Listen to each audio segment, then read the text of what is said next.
Welcome to Nick and Dave Deep Dive the Metaverse, a podcast exploring cult classics, subculture, and geek media. I'm Nick. And I'm Dave. And we will be your tour guides for this deep dive of the Wachowskis' 1999 post-apocalyptic philosophical sci-fi martial arts film, The Matrix.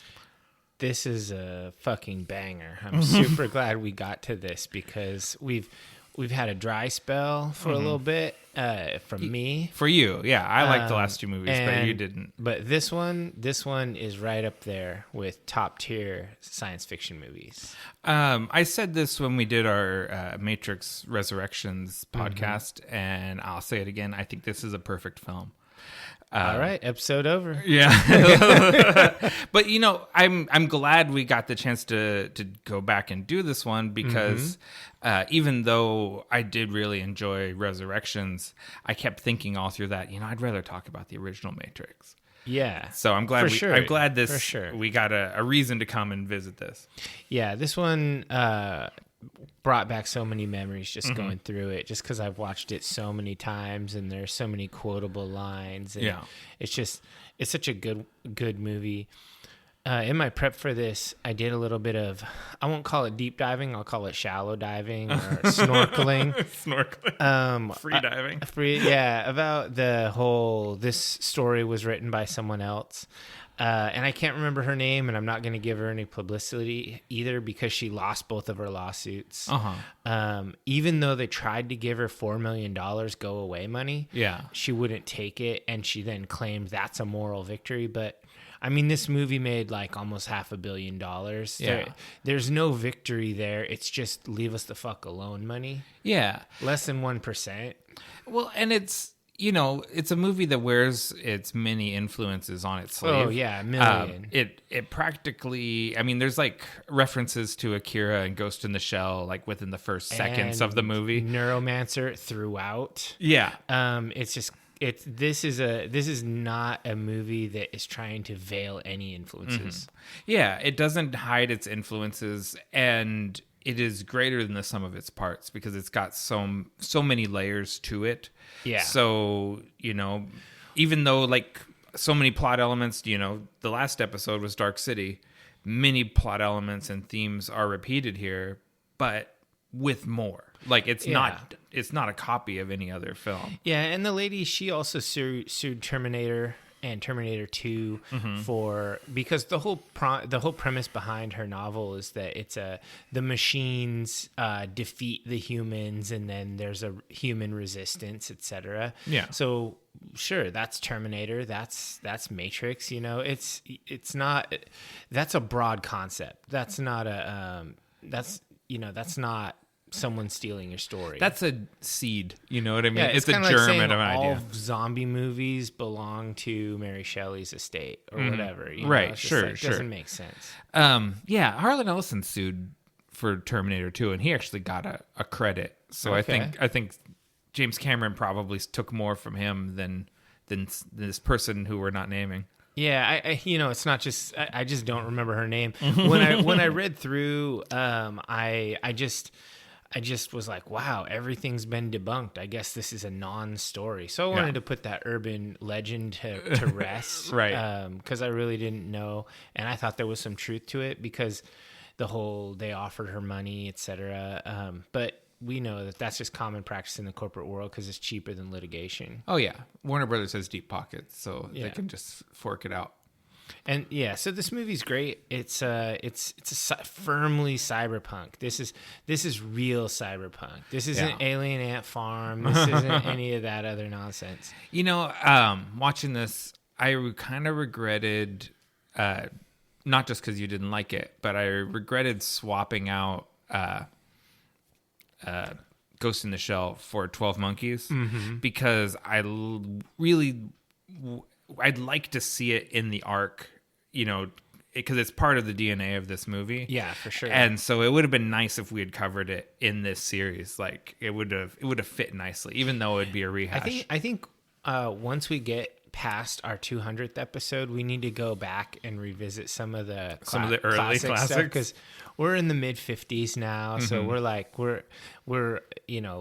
real grown up podcast. We're not, but maybe when we're like an old man podcast, we can go and do some rehashes. The Kaiju Cast did that. They went back and redid a bunch of the early episodes after, Getting became good. Getting good at the craft. Yeah, exactly. I don't know if we're quite there yet. No, I think competent. I think we're journeymen. Maybe when we're master podcasters, like when we're like Mark Maron, we can go back and do some revisiting. But I don't want to talk too much more about this movie because I have a feeling this deep dive is going to be a pretty big deep dive.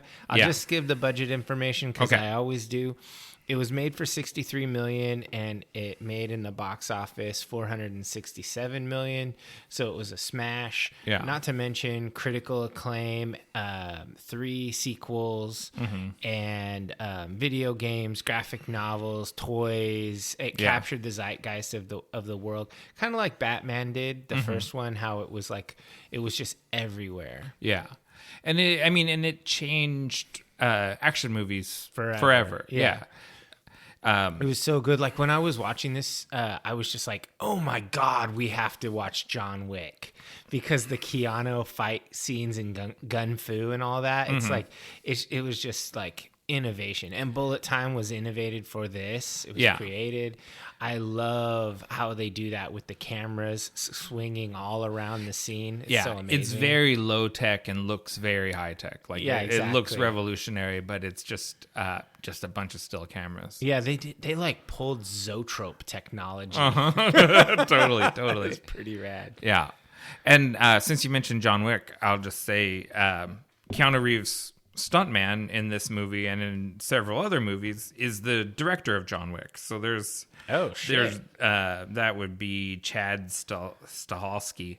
So there's more than just the Keanu connection here. So he's a real Chad. He's a real Chad, and he plays Chad in Matrix Resurrections too. All right, so that's perfect. So that's awesome. So should we roll for initiative? I guess we should. I don't have a dice handy, so we'll just double up on yours. Okay. Got 7. And I got a 9, so I'll go first. Okay. All right, so this is kind of a double header because it's related. House of the Dragon wrapped up. Okay. And it was dope. Like the last episode, what'd you think?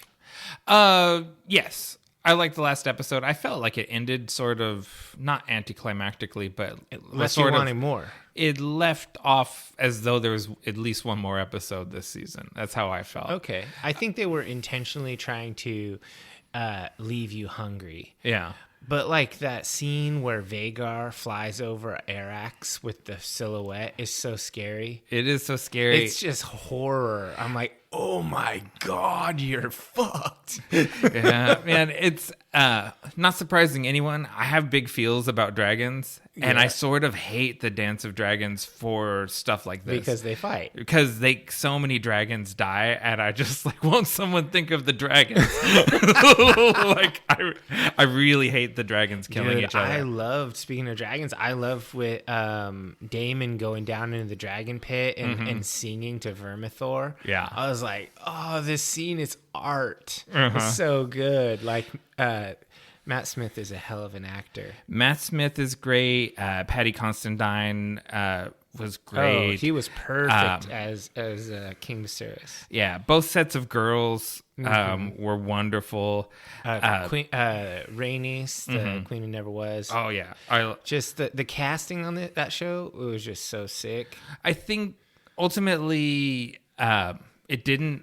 I didn't bump up against it because I'm familiar with the world and everything. Read the book. Yeah, but the time jumps I think are hard for civilians to deal with. Yeah. So the second half of my my little news thing is George R. R. Martin did a sit down interview. It's on the Penguin Random House YouTube channel. Yeah. It's like an hour and 15 minutes, or you can watch. They have it snipped up into little like bite size 8 to 12 minute pieces. And it's really cool. He talks about all these different things about the show, but also because they just released a new coffee table book, Blood of the Dragon. I think that's what it's called. I don't have it yet. It's an art book. Yeah, it's an art book with new information and captions. Basically, like all the sidebar stuff is all fresh, and it's all more deep dive into House Targaryen. It's very specifically a Targaryen book about their dragons and stuff. It's like a supplement to Blood and Fire, though, right? Exactly, like it's not like a full-on history book. It's a picture book. Yeah, it's meant to be an art book. So I don't have it yet. I've got it on my Christmas list, if you're listening out there, divers, or Santa, or Santa Claus. So George talked about a ton of things, and I'm such a sucker for this world. Like I just sit there and like rapt attention, and I'm like agreeing with him or disagreeing. But was this the sit down with him and Neil Gaiman talking to each other? No. Okay. I can't remember the name of the interviewer. His name's David something. He's also an author for Penguin Random House, and he writes historical fiction, and George is a big fan. So he was a good interviewer and an informed reader. So he got asked a bunch of, they had fan questions and stuff, but then they gave a bunch of would you rathers. And I figure I'm going to pit these, I'm going to give you these, and then I'll tell you what I said and what George said. Okay, cool. It'd be fun. Yeah. All right. So would you rather be a maester of the Citadel or a member of the King's Guard? Maester, all the way. All right. What do you think George said? I think, he's a maester. Yeah, he said he wants to read books and write books all day long, every day. So that's literally what he does for his life. I said King's Guard, but then second, I mean, it's more like I would want to be a knight, but those guys are like, their night job sucks. Like they're standing guard all the time. So if I was really giving it a deep think, I'd probably be a maester. Yeah. Given that I'm a history guy and I love reading and writing. So yeah, because if you're in the Kingsguard, it's like you're standing outside like the orphan fights while Aegon is in there. Yeah. Like imagine like when Jonathan O'Darry and Jaime Lannister are standing guard outside when King Aerys, the Mad King, is brutalizing his wife, and they can't do anything about it. Yeah, Kingsguard's gnarly. Yeah, and Jaime says to Jonathan, "We're supposed to protect her too," and he just callously says, "Not from him." It's dark. Anyway, that's a deep cut. A deep cut spousal abuse. Well, and it shows Jaime Lannister's humanity. He's not a monster. He just does bad things sometimes. Anyway, okay, next question. Would you rather have a dragon or a direwolf? Oh, geez. Now, that's a really tough one because I've got two competing ideologies here. Sure. Because I'm team mammal in most cases. Sure. But then flying around on a dragon is pretty damn cool. But you get into that situation with Vermax not listening to you and eating the other dragon. Just does his own thing. I mean, Vagar. Is it Vagar? Vagar eats Arax. Okay. Yeah. I'm mixing so many. You're just mixing names up. Yeah, there's like a million dragons. Yeah. I don't know all their names. Direwolf's by a nose. It's a close one. What do you think George said? I bet he said the same thing. He went back and forth just like you did, but I think he ended up with dragon simply because he wants to fly so bad. But I go with direwolf just like you. I would love to fly. I would love to burninate the villages, but I want a direwolf that can hang out with me and live with me and go around with me. And dogs are nicer than dragons. That's basically it. It's like the dire wolf, like it will love you, and it will like hang on the couch, not in a pit somewhere. Yeah, the dragon will outlive you. That's a given. Yeah. Okay, so next question. This one was geared really towards George Martin because he's a big football fan. Okay. It was, who would you rather have on this on your favorite football team, the Hound or the Mountain? Have as a player. Oh, geez.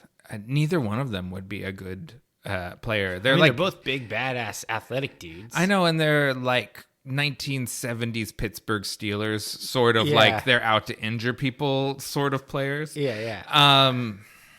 Probably the Mountain. Because the Hound is just not a good team player. Oh, and the Mountain is? The Mountain, I can see. He does have a team, I guess. Like, he has his dudes. Yeah. So okay, what do you think George said? I think George probably went Hound. George went Hound. He said the Mountain would cheat, and he would get you too many penalties. I think that's He'd both put of them. people's eyes out. And so I agreed with George. I went with the Hound. And I think even though the Mountain is huge, the Hound is formidable. Yeah. So he'd be good. All right. Who would you rather have as your Hand of the King? Tywin Lannister or Otto Hightower? Tywin Lannister. Yeah. Yeah. Tywin is he's kind of a threat though. Tywin's powerful in his own right. Otto, not so much. Tywin Lannister is like lawful evil, and Otto Hightower is neutral evil. Yeah. And so like Tywin Lannister is more dependable. Like a steady king and Tywin Lannister would get shit done. Oh, 100%. Whereas Otto Hightower is always like working the king. Yeah, he'll replace your heir. He'll replace your king's guard. Yeah. He'll fuck you up. All right. George and I both agree with you. Okay. Yeah. Tywin's the pick. He's more competent. I think he just gets shit done. He's a general. Yeah. That's a pretty good thing because I'm not a general, so I need someone to fight my wars for me. He's not crazy. Like he's not crazy, and he's not super selfish. Yeah, exactly. Like I mean, he is selfish, but not the same way that Otto is. Otto is like a different kind of self-serving selfish. Yeah. All right, and this is the last one. Okay. How would you rather die? Freeze beyond the wall or burn to death in Dragonfire? Well, in Dragonfire, see, okay. That's quicker than just burning to death like trapped in a house fire. Oh, yeah, because it's Dragonfire. Yeah, because you get to see a dragon. And you get to see a dragon, yeah. So, if it was just between fire or freezing, I'll choose freezing because it's the less painful way. But I think Dragonfire, because of the expedience of it, it can win out. What do you think George picked? I think he probably said fire also. Nah, he said freeze beyond the wall just because it hurts less. Okay. And I say the same thing.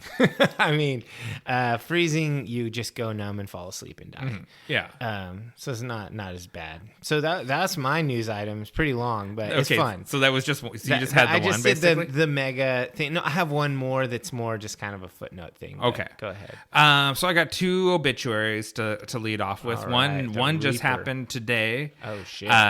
Jerry Lee Lewis, the killer, passed away at 87. Jerry Lee Lewis. He was like basically the last guy of the rockabilly era. He was the last one still alive. Yeah. And now we're down to 0 OG rockers. Oh, yeah. I know that's true. Jerry Lee Lewis is a controversial figure on account of, marrying his 13-year-old cousin when he was 22, which is very gross. And it's very Game of Thrones of it. It's very Game of Thrones, yeah. But his contribution to music is undeniable, regardless of his quality of character. Yeah, he's like a real Varg Vikernes. Sure, yeah, definitely on the same level. A murdering racist. I wouldn't be surprised at all if Jerry Lee Lewis was a murdering racist. And then the other obituary, relevant to the podcast, especially one of our early episodes, is Jules Bass, also passed away at 87. That's one half of Rankin Bass. Oh, no. Big fan. Yeah, they produced, of course, all the stop motion Christmas specials from the 60s. Those are fun. And then the Japanese animated fantasy cartoons that we grew up on in the 80s. I love all of them. Yeah. Flight of Dragons, The Last Unicorn, The Hobbit, Return of the King. I love every single one of those. Yeah. Foundational nerd shit for us. Yeah, 100%. So R.I.P. Jules Bass. That's a tougher loss than The Killer was. Yeah. There's a lot of really great musicians out there, but there's only one Rankin Bass. Yeah. They really, they're instrumental in bringing anime to America. Oh, yeah. And I don't think they quite get their due for it because they really pioneered that. Yeah, that's amazing stuff. What's your next one? All right, so Elon Musk finally closed a deal on Twitter. Boo. First thing he does, he fires several of executives, names himself CEO, and announces he's forming a moderation council to deal with all the bans and all that stuff because he wants it to be like free speech town square. Mm-hmm. So everyone can say whatever they want behind the anonymity of a random screen name. Oh boy. So, I mean, I think that there's something to say for free speech, obviously. Yeah, of course. But I'm just wondering if it's a good idea to unban someone like Donald Trump, who was using it as a vehicle to incite violence on January 6th. I guess we'll find out. You know, will he even come back? He has his own thing, but it has like basically tiny usership. The only time anyone knows what he's posting on his thing is when Stephen Colbert makes fun of him in his monologue. Yeah. Well, and everything that Trump posts on Parler or whichever site he uses is also put on his website or whatever. Well, and it's screen grabbed and put up on Twitter by every news site. By a bunch of bots and stuff. Yeah. So it's, whatever. Evil rich guy buys company. All the social media companies are owned by despicable people. Always have been. Yeah, always have been and always will be. I wish we didn't use them, but I get up and check Twitter every morning, and that'll probably not change. You know what? I think we should just delete our Twitters. We should join. Diver Lance would never know what we were doing. That's true. It's almost like our deep dive, the meta Twitter, is just for communicating with Lance. Well, that's not a terrible thing then. We better keep it. So I just thought this was interesting because it's flapped up a lot of skirts. It's pissed a lot of people off. Some people love it because they think it's a victory for free speech. And capitalism, and because basically it's like if you don't like what they're doing, just buy it and fix it. So he's putting his money where his mouth is. Sure. So we'll see. We'll see how this plays out. I'm pretty sure almost nothing will change. I think so. I think there'll just be more racist content. Sure. But there was plenty to begin with. Yeah, there's always racist content. People can just make new accounts. Right. All right, so what else you got? So I got, after, much speculation on this subject, it's finally official. Henry Cavill is back as Superman. Yes, I was wondering if you're going to choose that. Yeah, he's in the post-credit sting at the end of Black Adam, which I've never seen a movie where all of the hype around the movie was about the sting. It's like if you watched Iron Man because you're such a big Sam Jackson fan. It's totally like that. Like, Black Adam's a aggressively mediocre movie. Oh, okay. But people Did you see it? Yeah, I saw it. Okay. But it's very skippable. But people, like the guy in front of me, nearly jumped out of his seat when Henry Cavill came on the screen. Did he not expect it? No, he knew it was. He was ready. He was ready to jump for it. Yeah, he was so stoked. So people are stoked about this. Who's a bigger star, Henry Cavill or The Rock? Oh, The Rock's probably the biggest movie star in the world. You think so? Yeah, I think he's. I don't know, man. I think Keanu, like Keanu's everything he does crushes. Keanu is up there. There's only a handful of people. I mean, so even as much as I don't really like him, Tom Cruise, everything he does. Tom Cruise is big. You have to think when you're talking movie stars. These people like international draw. Sure. The Rock has a huge draw. The Rock is massive. Rock movies sell in every country in the world. I think Keanu, Tom Cruise, they're also kind of in that realm. In that caliber. Yeah. And maybe if that's like the super A-list, Cavill is, I wouldn't call him a B-lister. He's definitely an A-lister. He's like an A-list star. Like he's an A-list star, but he's not an international movie star the way The Rock is. In Europe, in America, he's gigantic. Yeah, he's The Witcher. And he's Superman. That's big. I was gonna say he's Superman, and then he's The Witcher. He's Superman. Then he was The Witcher for a long time, and he's back to Superman. And then also part of that big shakeup is finally they got someone to head the DC division of Warner Brothers. Oh. So DC Studios is now officially co-CEO'd by director James Gunn and producer Peter Safran.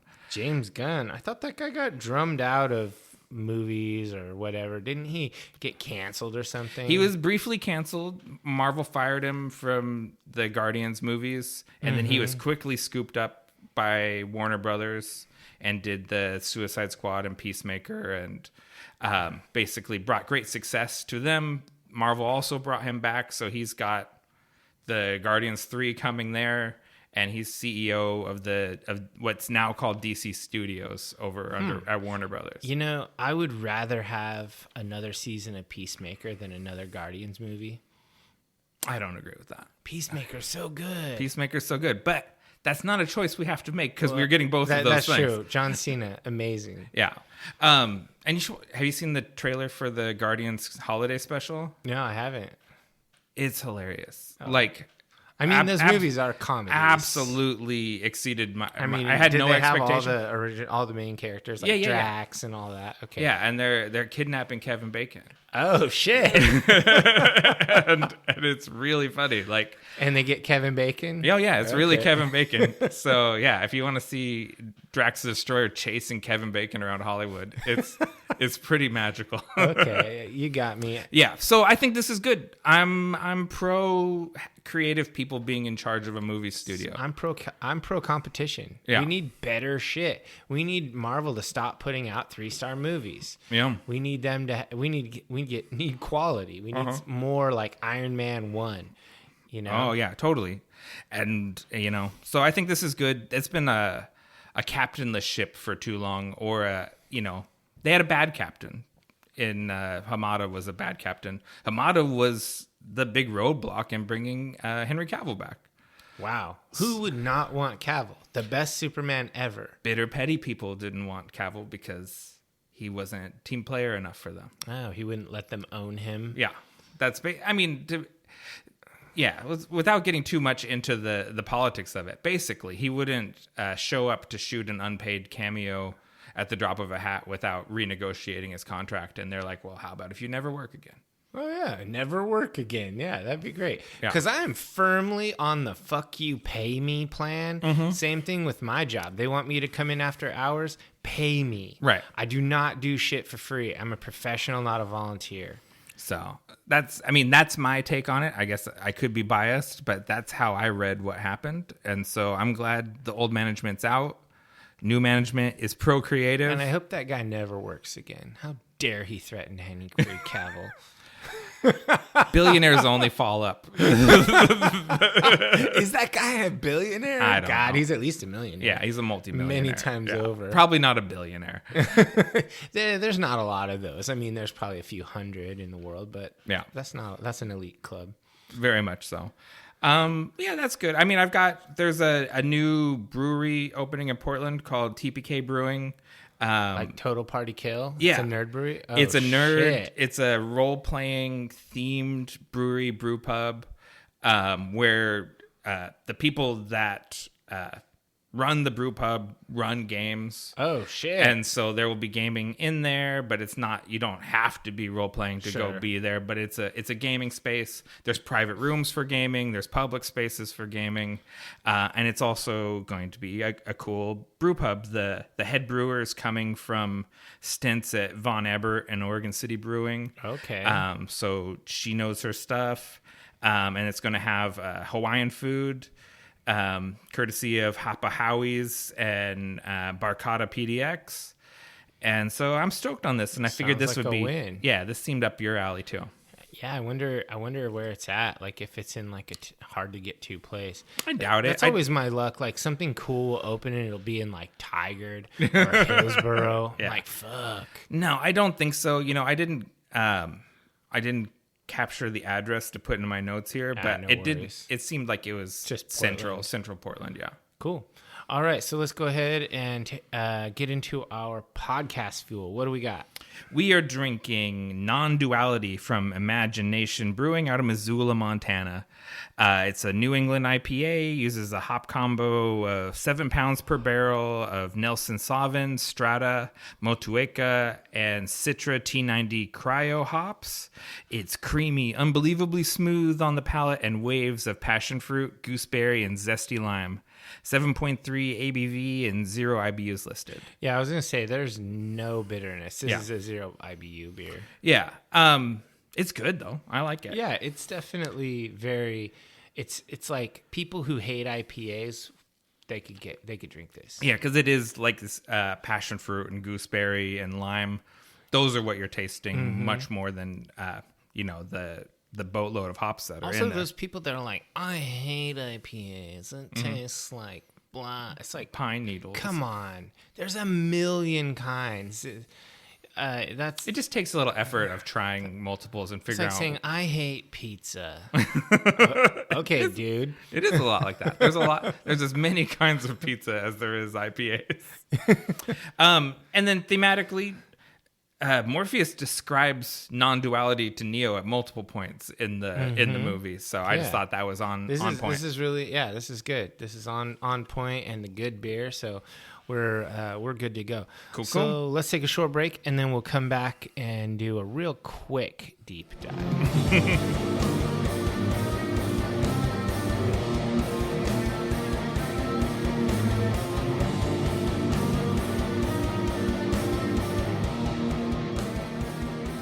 Welcome back, divers. Let's dive into The Matrix, 1999, The Wachowskis.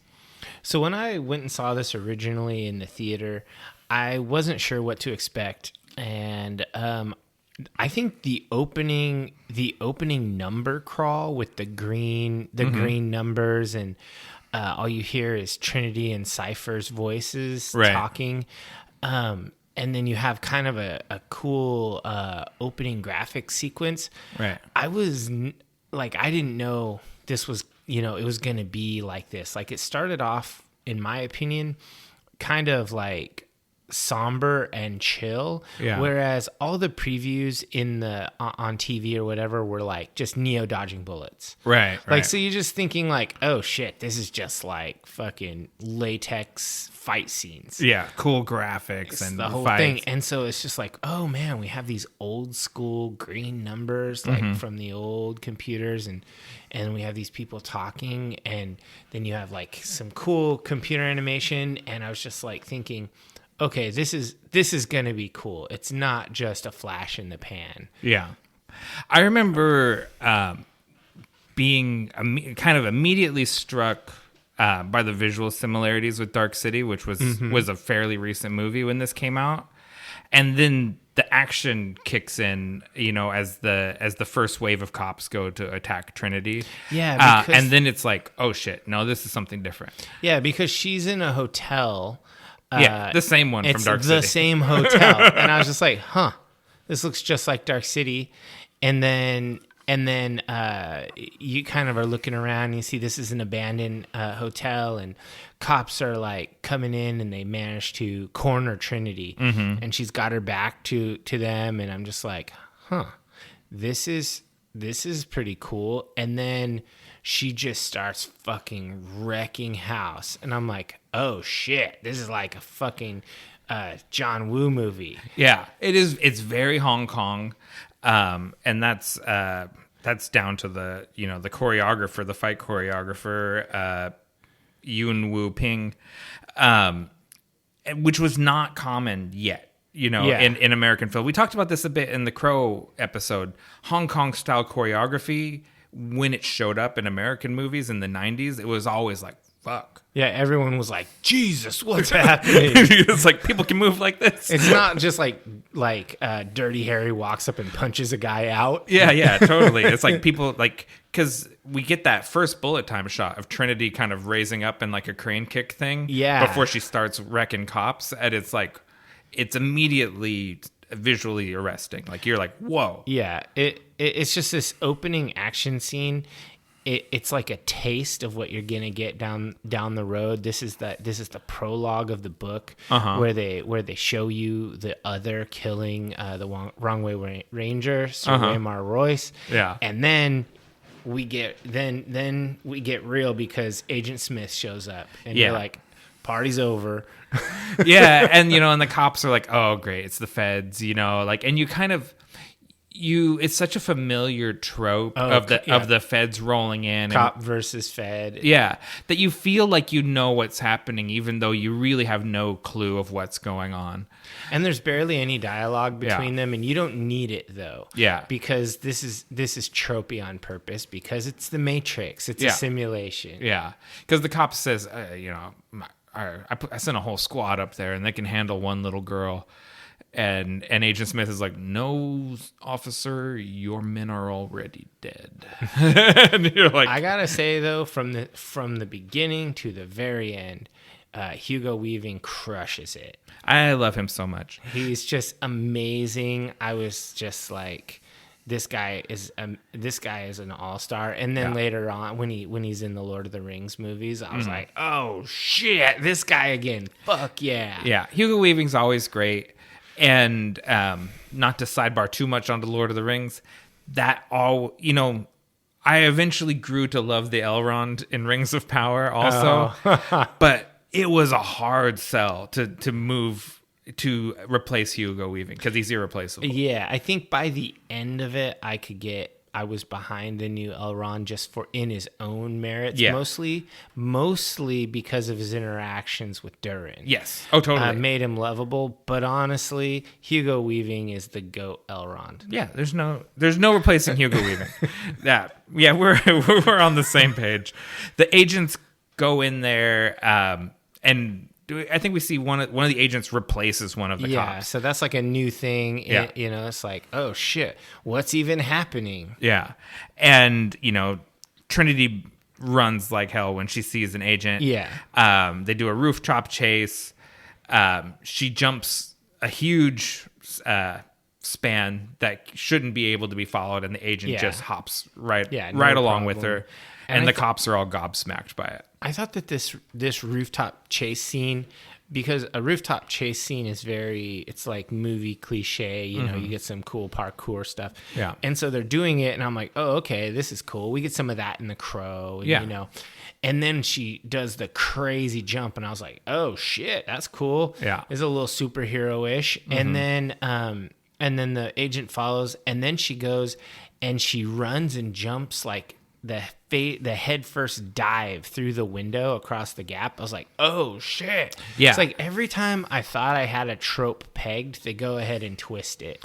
Yeah. And it's so anime like, right? Yeah. Because that's the other thing, is this is borrowing the visual style of Japanese animation, which was also not common then. Like, it's much more common in the post-Matrix world. We see this sort of stuff all the time, to the point where we're numb to extreme visual effects. Yeah, for sure. But this movie, everything was like the first time you saw it. But I was watching this, and I even have this right here in my notes. These action scenes absolutely hold up. Oh, yeah. It's still super engaging more than 20 years later. I'm still really into it. Like, nothing looks dated or weird or bad. It's all just completely awesome. Yeah, there's a couple of times where the effects, you see the limitations of the technology of the time. Yeah. But nothing ever looks bad. Like, and I don't know how, like, it doesn't look real, but it doesn't look bad. It always looks tasteful. Yeah, one of the things that struck me was that it's sort of like Dark City. It's like, it's okay if something doesn't look perfect, because this is the Matrix. Yeah. It is fake. It's a simulation. Yeah. And that's that's the whole concept of the movie. I also like how they have the cool 90s chic black latex, fetish goth kind of look. That was really cool at the time, and it still looks cool. It still is, and we haven't even said Carrie-Anne Moss's name yet, I don't think. She's incredible in this movie. She's definitely an all-star, and she holds up through all the movies, actually. Oh, yeah. She's... one of the kind of the three beating hearts of the movie between her, Keanu, and Lawrence Fishburne. Like, they're the reason that the three of them are the ones on the poster. Like, they should have just had a Hugo Weaving poster. Like, nobody else. Just Agent Smith. Yeah. Because you don't even remember the other two agents. You don't need them. And so this whole thing, she's trying to get to a landline because they cut the landline. Yep. Because it's dial-up internet. That's how you get in and out of the internet, is through phones. Yeah, in the Matrix, that's how you do it. Because they do get some cell phones later, or in the movie later on. But, well, they have cell phones to communicate with, but you have to. You have to have a landline to get out. Yeah. Probably about bandwidth, right? Because it's like that. You can't transmit. They're not smartphones. Consciousness. They're just like Nokia flip phones. Yeah, actually, there's this really cool. I think I call it out later on, but there's like this really cool Nokia slide out phone. Oh, they're so when cool. that came out, I was like, man, I want that phone. It was cooler than my Samsung Flip that I had at the time. It is the coolest phone of the time for sure. Yeah, and it still looks cool. Like if you saw someone pull that out, you're still like, well, that's a cool retro phone. Yeah. So there's a phone booth and there's an agent in a garbage truck.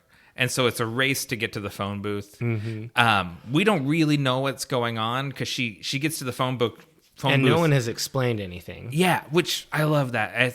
It's one of my favorite ways of telling stories like this is to leave the audience searching for the answer rather than telling it to them. Mm-hmm. Leave them wondering what's going to happen and figure it out. Well, it's just show, don't tell. Like we know she wants that before, and he wants to destroy it, and so they're racing towards it. She wins, and she picks up the phone, and then we know she's safe because she disappears. She's not there. We don't see her disappear though. We just see him crash through the phone booth. Yeah. So you could infer that she died. Yeah. I didn't get that impression. No, you don't get that impression, but you also don't know where she went. Sure. Yeah. And and then we cut to Neo, to Keanu Reeves, asleep on his computer desk. I want to call out the books on his desk because they're important. Anytime you see a book in a movie and you can actually read the title of it, the director thinks that's important information. Okay. So he's got Simulacre and Simulation by Jean Baudrillard, Out of Control by Kevin Kelly, which is a book about machine learning, and Introduction to Evolutionary Psychology by Dylan Evans. Interesting. The Wachowskis made everyone read these books. The stars of the movies, everyone had to read these books beforehand, like to get philosophically in line with what the movie's talking about. All right, so they're real thinky nerds. They're very thinky nerds, and I mean, I haven't read Out of Control or Evolutionary Psychology. Absolutely, I think everyone should read Simulacre and Simulation. It's like if you want to understand the 21st century world we live in, this is a very important book. Oh, okay. I haven't checked it out. Maybe I'll give that a try.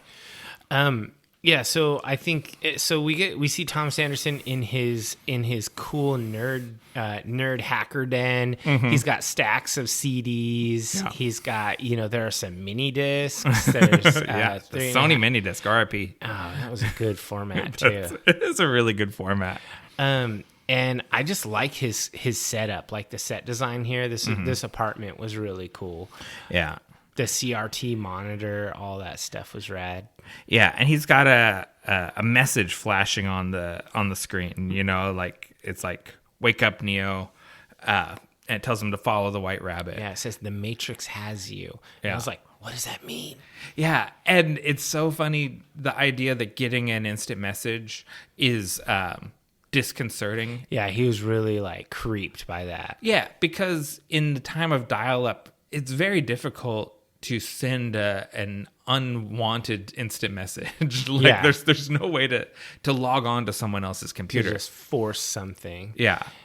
So yeah, I think it was pretty cool how it was all set up. Mm-hmm. And then he's told to follow the White Rabbit. Yeah. And then we get some knocking at the door, and it's a guy named Troy. Mm-hmm. He's selling Troy some illicit data or something on a disc. Yeah, it's a weird transaction, right? The drug dealer comes over to get some sort of something program. I don't really know exactly what Troy is up to. Was it on a mini disc? It looked like he handed Troy a mini disc. I think it's just one of those old floppy or the little floppy discs. Yeah, that's 3.5.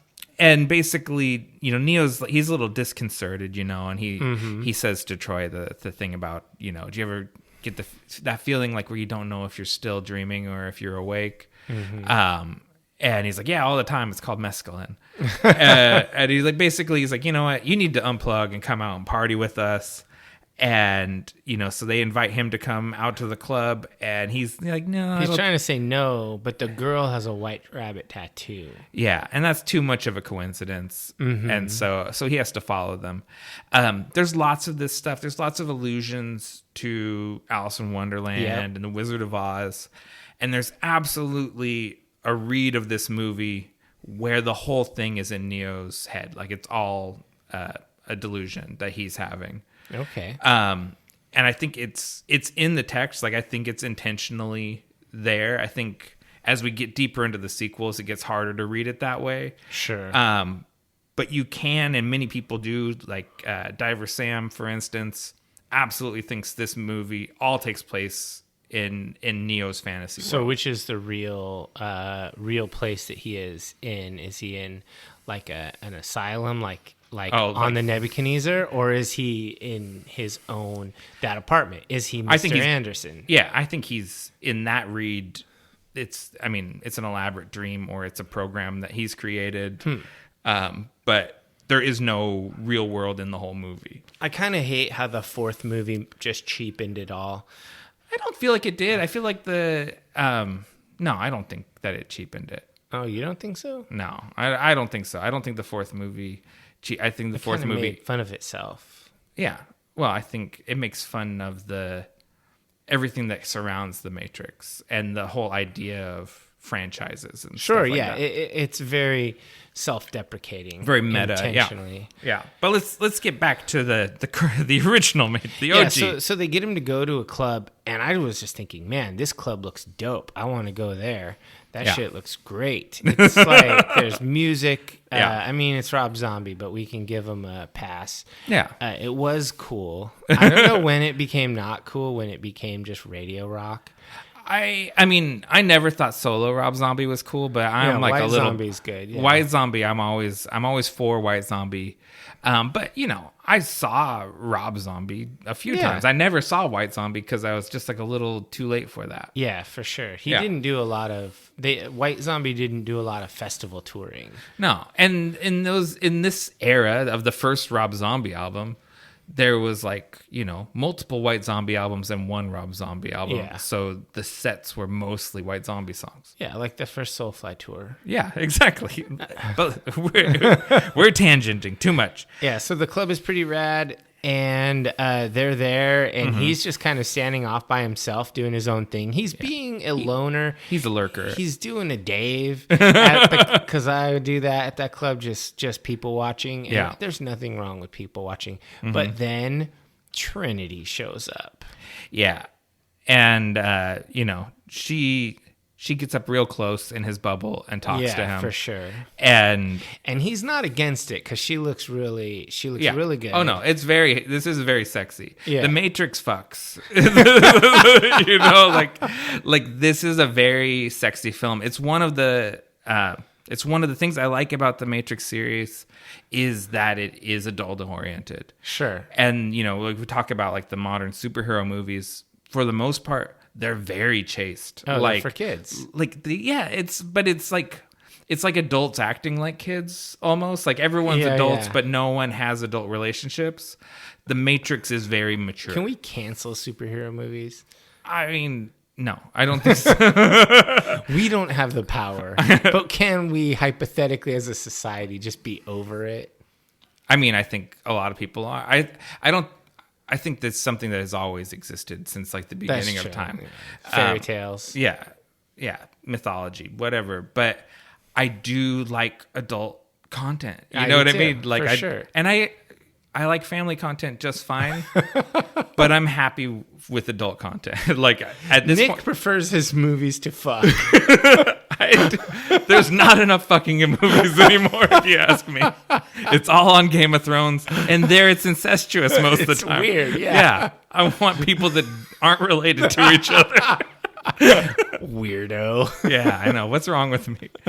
Aren't related to each other with normal age range to each other. Oh, shit. Getting particular at this point.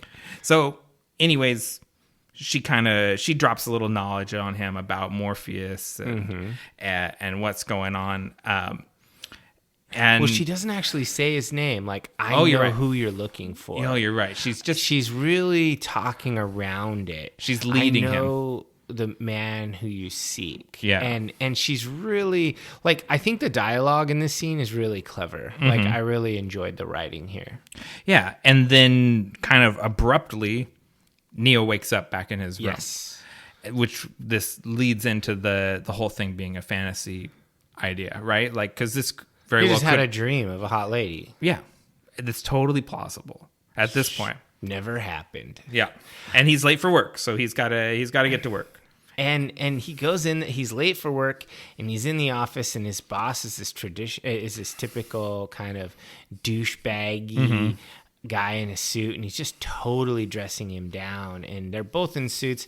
And one thing that really kind of strikes me is, like, he's a programmer at a tech company, but they're dressed and act like it's a stock brokerage. But most of the tech companies in the late 90s, literally no one dressed like that. It was not business formal. Yeah. Well, I think that changes kind of after this as you get into the 2000s. You think? Yeah. I remember the 90s .com boom when all this stuff, and it was it was pre Silicon Valley Tech Bro, but there were still Nerf battles in the office in those early web companies. Thomas Anderson doesn't work at one of those cool offices. No, he's working at a database company. This is a data entry kind of thing. Shit job.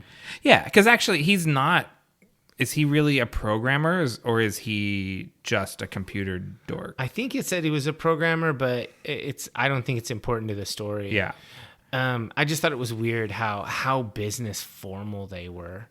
Yeah. And so he's in his cubicle. I don't know if you've ever worked in a cube farm. Nope. But it's fucking horrible. It's soul crushing. It seems like it would kill me. Yeah. It doesn't seem good. You would hate it. And a package arrives for him, and he opens it up, and it's that slick slide out Nokia. He pulls it out, and it immediately rings. Yeah. And he's like, what the hell? And Morpheus is on the other end of the line, and he tells Neo there's agents after him, and he can get him out of there, but he needs to do exactly what he says when he says it. So he basically does. Like, Morpheus guides him. He's like, oh, they're coming now. You got to move now. And he's like sneaking through the office. This is like a video game where you have to engage in stealth mode. He's playing Metal Gear Solid right now in a cubicle. Yeah, exactly. Like, I think I played this exact scene through in Cyberpunk 2077. Probably, yeah. And it's, I mean, we constantly talk about how good this stuff is. It's legitimately tense. It's Keanu Reeves like duck walking around a cubicle farm, and you're like on the edge of your seat through the whole thing, like because you don't know what's going to happen if the agents get him, and like you're so captured by the fantasy of what's going on with Morpheus on the phone, and you're just like, this movie's constantly just feeding you, and you're happy to take everybody it gives you. You know, like it's like, oh my god, what happens next? And he leads him to an office, and there's like a window washer's scaffolding outside. Yeah. And he's like, basically, go out on the ledge, work your way around to the scaffold, and get to the roof. And that's how you get out of here. Or get arrested, and who knows what happens. Yeah, there's only two ways out. Yeah. With those agents or on that scaffold. And Mr. Anderson goes out, and then the wind blows him really hard, and he's like, nope, I can't do this. He goes back in, and if he didn't have to get around that sort of like outcropping, which really takes a lot of faith in yourself, he could have probably done it, but that was just too much to hang his ass out there as he went around that thing. He just couldn't at this point talk himself into doing it. So he lets himself get arrested. Yeah. And basically, they take him in, and they tell him, that he's been working with a known terrorist named Morpheus, and he's got a big file too. Yeah, they have a bunch of information on him for breaking every computer crime law on the books. He's refusing to cooperate, and then basically Agent Smith decides to go outside of the act, and he fuses Neo's mouth closed. Yeah, because because old Thomas Anderson, it's not his first rodeo. He's a professional hacker. He's like, I want my phone call. Yeah, he says, how about I give you the finger and you give me your phone call or my phone call. And he's like, how do you make a phone call when you can't speak? And it's like, and yeah, body horror. His mouth seals shut. It's very creepy. And they pull him onto the table and put a little android shrimp in his belly button. Like a robot bug thing. And that's what really occurred to me with his mouth sealed shut and he's being held down and a robot going into his body. I was like, oh shit, this is true body horror. Because that's fucking darkness. And it's so uncomfortable. Like it wriggling in through his belly button is like so creepy and visceral feeling. Like it makes your stomach hurt when you watch it happen. Yeah, you just feel like you just naturally want to kind of like thrash around, like fuck. So then he wakes up and he believes it was a nightmare. Yeah, because this is not real. This is all just a dream. In that idea. But then he gets another phone call from Morpheus, and he arranges a meeting, and so. Trinity and APOC and Switch come to pick up Neo in a what's like a Lincoln Town car or something. It's a 1965 Lincoln Continental with suicide doors. Yeah, it's super cool. That's like isn't that like the same car the Green Hornet drives? Like it's something like that. It's a very classy 60s car. Yeah, that Lincoln Continental looks really cool.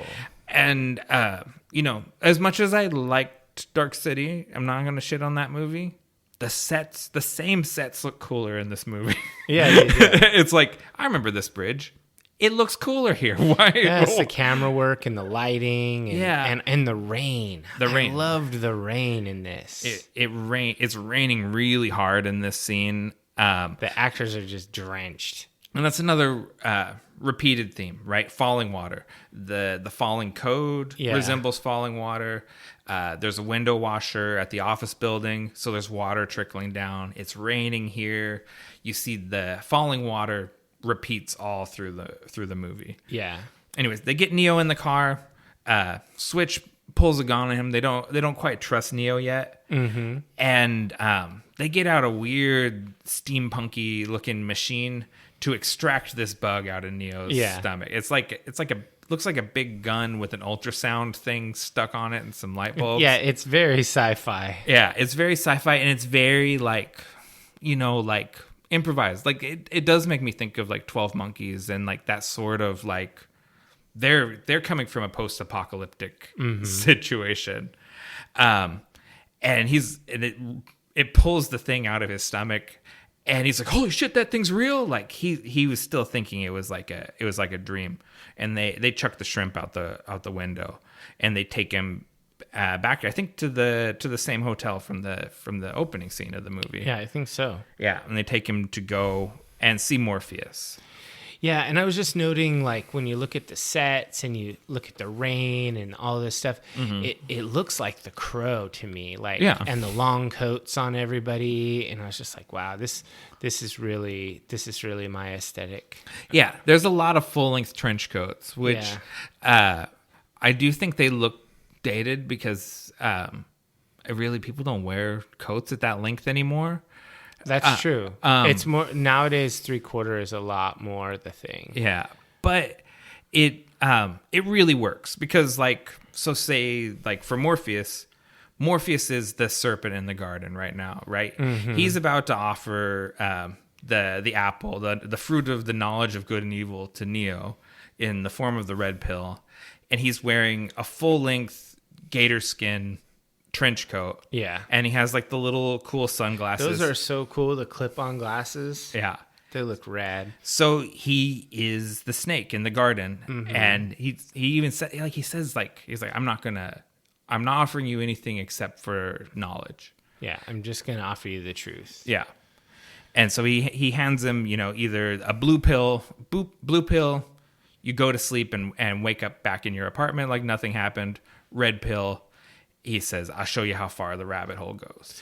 This whole dialogue between them is about fate and predestination and all of that is really cool. Yeah. And I like how he talks about the Matrix, how it's all around them and it's in them.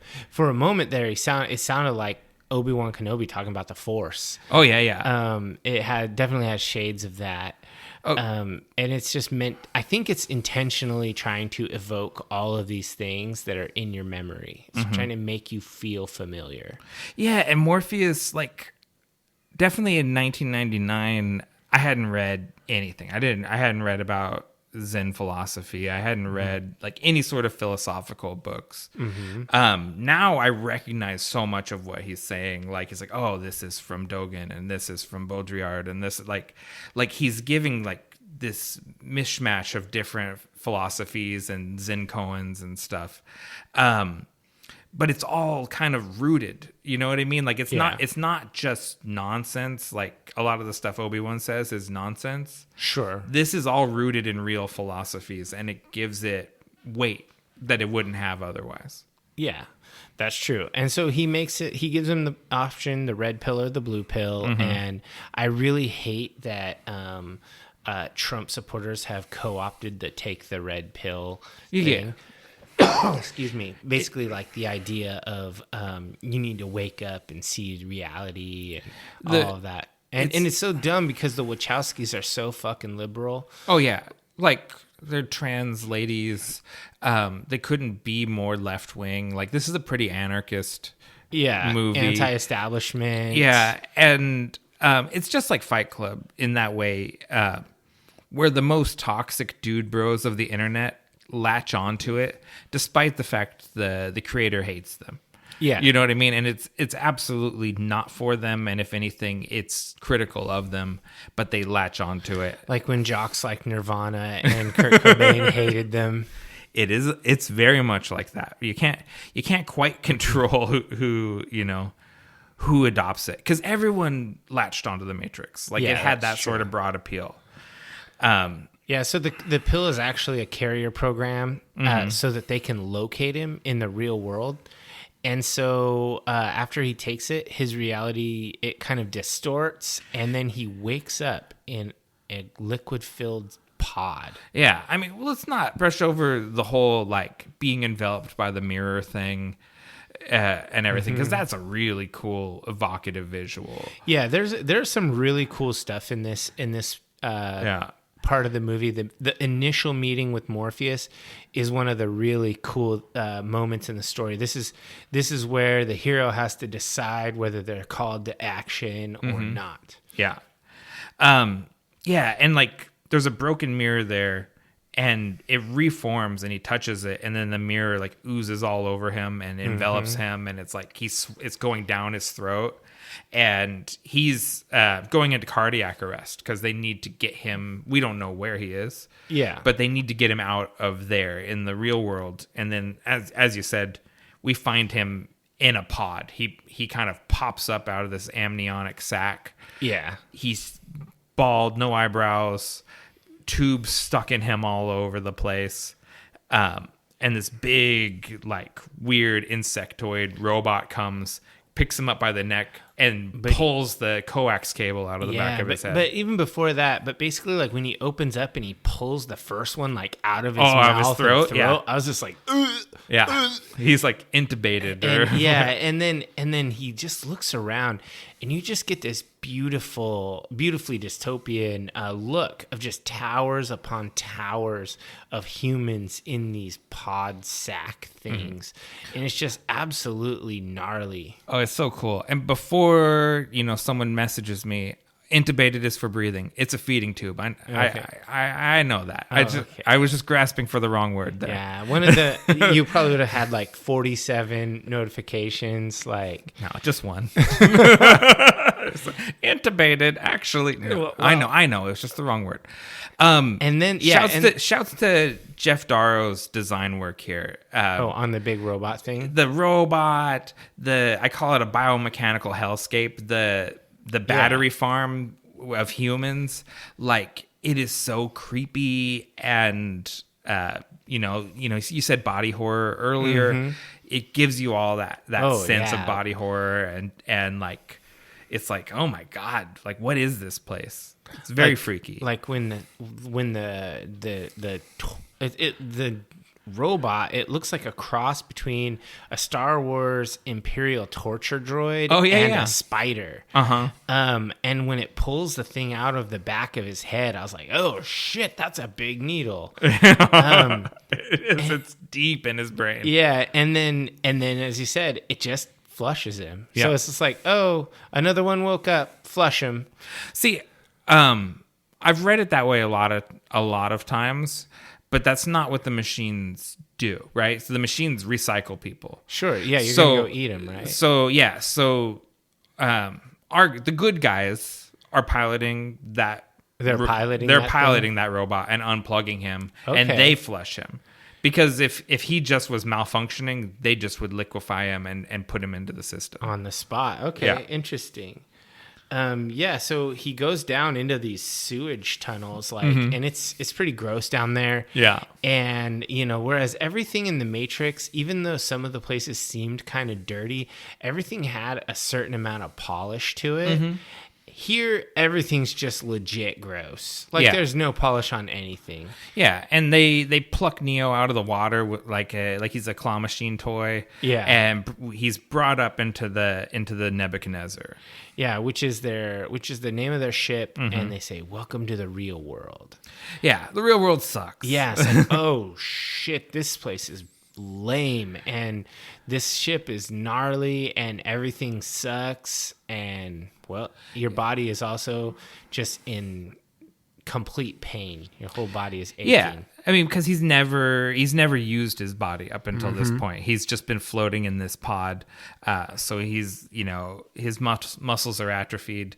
We get like kind of a montage of them like giving him rehabilitation, like where he's filled with like acupuncture needles, where they're like electropulsing his muscles in order to sort of like build him up to where he can move and walk and stuff.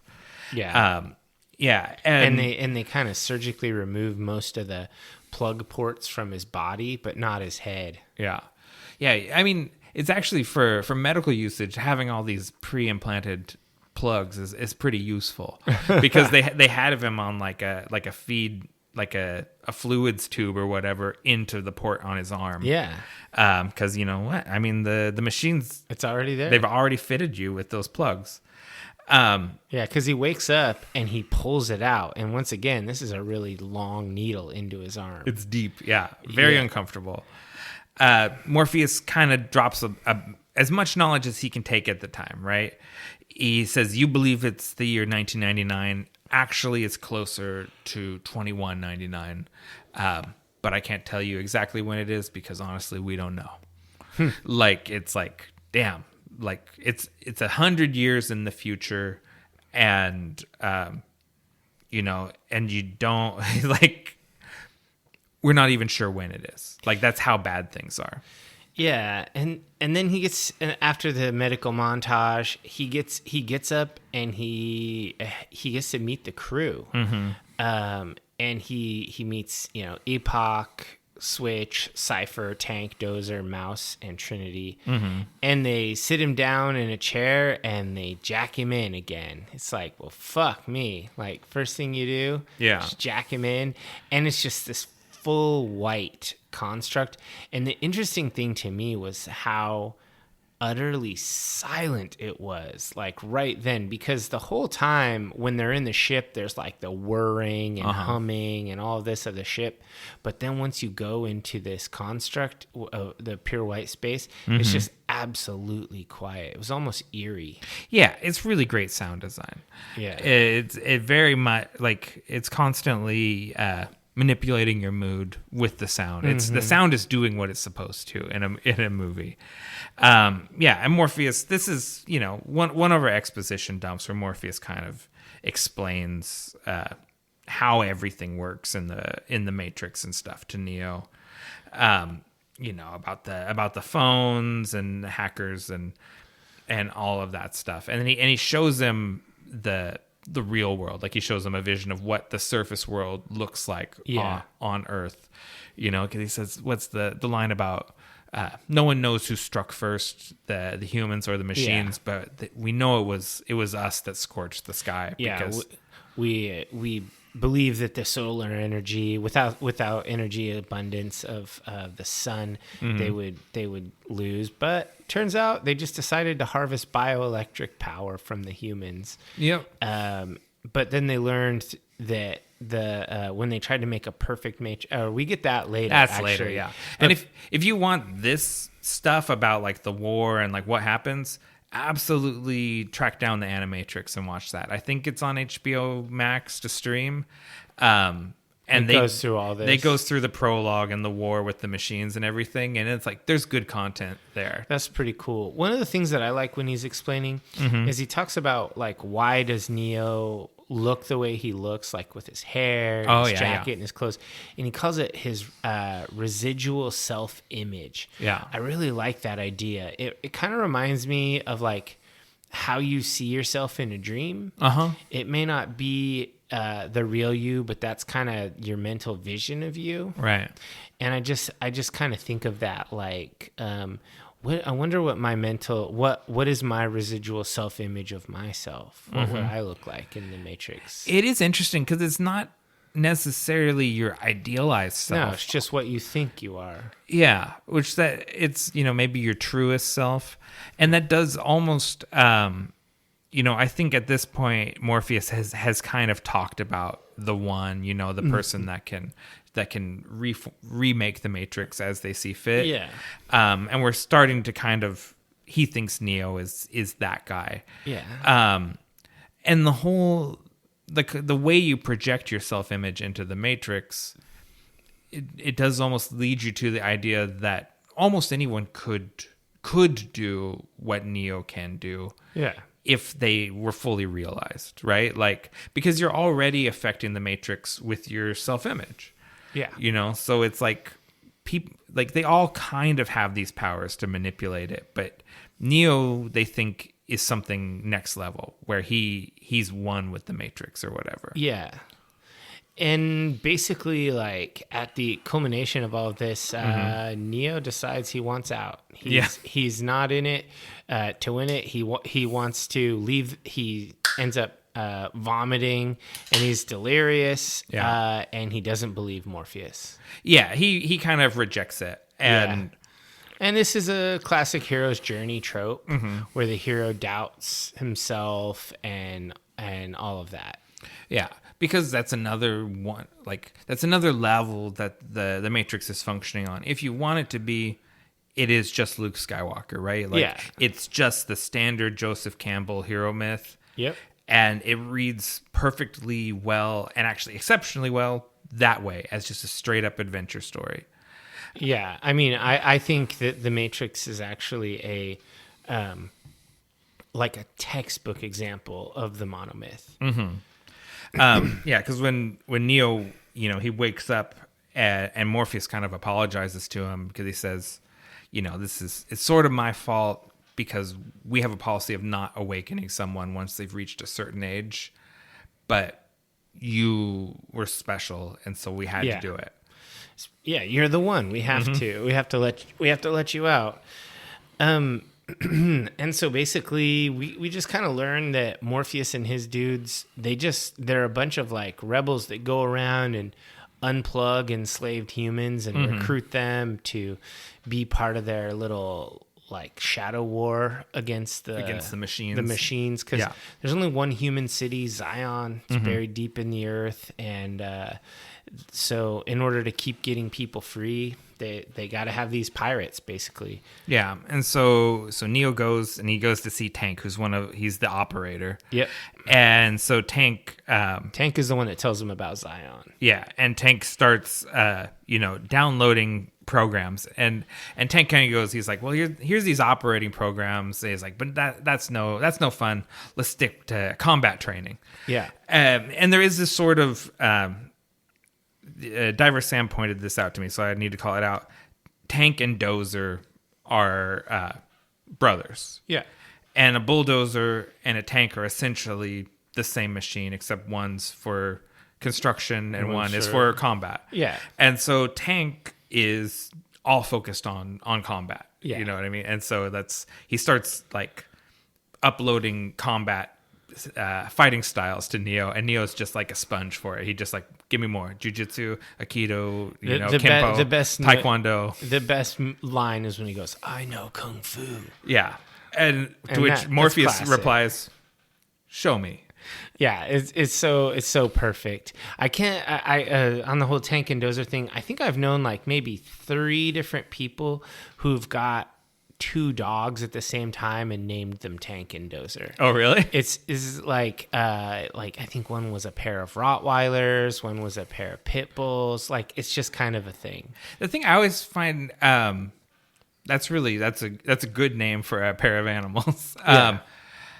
What's weird is that they're brothers. Like, it's implied they're biological brothers, and they are not ethnically the same. Same ethnicity. One of them is black, and the other is like Pacific Islander / Asian. Yeah, and it's like, are you really? I mean, they're probably half brothers. Yeah, maybe half brothers or just brothers, bros. But it's like, I don't think you're quite full on. Maybe they grew up in the same polycule. This is all about found family anyway. So I'm overthinking it. But it's always, there's like when he says my brother Dozer, and I was like, not a lot of resemblance. Yeah, they should have actually got like the brothers who are brothers, like Eric and Arik, the 2 members of the King's Guard, or the Barbarian brothers. Do you remember those? Oh guys? yeah, those guys were perfect. No, that'd be terrible. These guys are both great. No criticism at all of Tank and Dozer. Schwarzenegger and DeVito, twins. That would pull you out of the fantasy. Everyone would laugh. You're like, this ruined my immersion. So anyways, now we're in the dojo. Let's get back on track. And this is one of the best scenes in the movie. Oh, it's so iconic, this whole thing. Yeah, so they like load in, and they have this thing. Like, I love how Morpheus like calls him out like Bruce Lee does, you know, like with the open hand with just the fingers moving. And this, in my opinion, like when they're fighting, and they do a couple passes and Morpheus is winning, and then he's breathing hard, and he goes, "You think that's air you're breathing now?" And Neo's head, he just kind of like something goes off in his mind, and this is the sleeper must awaken moment. Oh, totally. And he basically he wakes up and he fucks him up, and the whole crew comes, is like, Neo's fighting Morpheus. Yeah, and they all come to watch it. Yeah, and as it is, even though Morpheus still is largely schooling him, yeah, Neo is still the fastest person anyone's ever seen. Yeah. Like, he is remarkable at how well he does this. And it's so early. It's his first time. Yeah. And Morpheus says something to him about, because he's like, why am I beating you? And he says, well, you're faster. And he's like, do you think my muscles matter in this world? Yeah. You know, and it's like my size and yeah, so it's all, you know, that all stacks on what you were saying earlier. Because they start going beyond human capacity, like right? They start crazy jumps. Yeah, they're doing superhuman stuff, and it's really cool. I really love this dojo scene in the movie. It was just had me like enwrapped. Yeah, and the music, Don Davis's score is great throughout. It's just sort of like when you started talking about this scene, I could hear that. I could hear the dojo music start playing in my mind, and I was like, this is a good score. This is... Yeah, the sound design in the music. Everything works. Morpheus tells Tank to put them in the jump program, because he's pushing Neo hard, because they had a little breakthrough, and he's going to, you know, see how far they can push it. They're up on like the top of a skyscraper, and Morpheus jumps from one building to the other. A big boulevard in between. An impossible jump. Yeah. And he encourages Neo to do it, to open his mind and to make the jump. And everyone's sort of on the edge of their seat. Like, and Trinity thinks he's going to make it. Yeah. but he doesn't make Nope, it. he fails. And he just falls to the ground, and the ground kind of absorbs him and then spits him back out. Yeah. Does he a Wile E. Coyote? Oh, it's very cartoon physics. And the whole, you can see the crew is like disappointed, but everyone agrees that none of them have made their first jump. Like, no one ever does. Like, even Cypher, who's like a curmudgeon, is like, nobody makes their first jump. Yeah. So he's special, but no, they're not quite ready to get onto he's the internet messiah. Yeah. You know, like, they're not quite there. Yeah, I think that it was that whole scene, that whole deal was awesome. I loved the music during it all. It's just so killer. We get a little bit of time in Matrix stuff where Morpheus is telling him the rules of the Matrix, where he's like, he warns Neo that if you die in the Matrix, it kills your body too, and he basically that's that non-duality. Yeah. The physical body can't exist without the mind. So our beer here. That's our beer. That's good. That's good pod, Nick. You're pointing to a beer can. I tapped it by the microphone. Yeah, and we get this kind of tour of the Matrix while Morpheus is explaining, and this music is really good. Yeah. Like, I really like the song, like this soundtrack part. It's just like, I can hear it in my head right now. It's just so cool. And so Neo, he gets distracted mid-monologue by a sort of prototypical blonde bombshell. And Morpheus gives him were you listening to me, or were you looking at the blonde woman? At the woman in red. Yeah. And he says, look at her now, and turns around, and it's Agent Smith. And he uses it as a demonstration of how the agents can replace any human that's plugged into the Matrix. They can override them. Yes. And it's sort of, he said, like, even though these are the people in the Matrix are the people we're trying to liberate, you, as long as they're plugged into the Matrix, you have to treat them as though they are part of the Matrix. Yes. So that's you can kill civilians rule. Yes, you can just kill anybody. So it's just a really interesting exposition. Normally, I hate the when you just get a lore dump. But they never go too long. I think that's how the Matrix walks that line. Is they give you bits, and then they give you a cool action sequence, and they give they're teaching you the rules of the game as you go, because by the end you need to know all the rules to follow all the fights, and then know when Neo breaks the rules. Exactly. Yeah. Because him breaking rules isn't remarkable if you don't even know the rule. Yeah. So back in the real world, outside the Matrix, robot sentinels are approaching the Nebuchadnezzar, so they need to shut down and hide. And I love these like squid things. They look really they cool. call them squiddies. Yeah. More great Jeff Darrow designs. Very creepy and biomechanical. Like, they look like organisms, but they're all mechanical. And they power down, and they have an EMP ready to go. In case it gets too close. But they want to go. They want to just have go stealth mode and have the sentinels pass them by. They don't want to have to use the EMP. And I was just at this point in the movie, I just sort of took a meta thought here in my notes, and it was this movie absolutely is holding up. It's 20 years old, and it's still fantastic. The Sentinels look dope. The ship looks cool. Everything it's just looking good. I'm in it. I've seen this movie at least 10 times, but not in the last 5-10 years. But I'm just like, it's got me. Yeah. Like, the Matrix has you. Right? It's really good at this point. I mean, and that's the thing. That's why I say it's a perfect film. Is like, you never really have those moments where, like, I love old movies, and there's usually something where you go, well, that's a product of its time. Like, and you do think that in the Matrix, right? When you see old technology or whatever, you go, oh yeah, that's very 1999. But it's not a, like, I wish they hadn't have done that, but that's just how it was in the 90s. Yeah. There's certain, like, time stamps on it that mark it the time it was in, but it feels timeless still. The story feels timeless. Yeah, and it doesn't. Nothing that happens feels like weird, and it was done for budget reasons. Like in Escape from New York or whatever, when they blow up the taxi cab driving across the bridge, and it literally just falls into two pieces, like a clean cut. It's like, guys, no car breaks like that. Nothing feels cheap. No, never.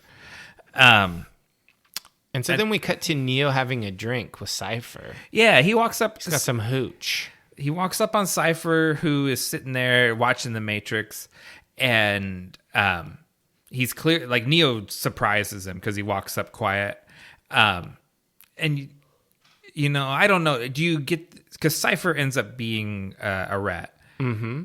Do you get that vibe here for the first? Actually, not the first time. There's a few times that Cypher is coded as being untrustworthy. Yeah, he's definitely, the whole time, the actor is giving us like shitbird vibes. Yeah, and he treats it almost like Neo caught him jerking off, because he turns off a bunch of the monitors when Neo gets. He's like Jesus, you know, and he's like click click click, and he turns off, but Neo can't perceive the code yet. Yeah, he doesn't know what it means. Yeah. Cypher says like, "Oh yeah, I don't even see code. I just see the Matrix." Yeah.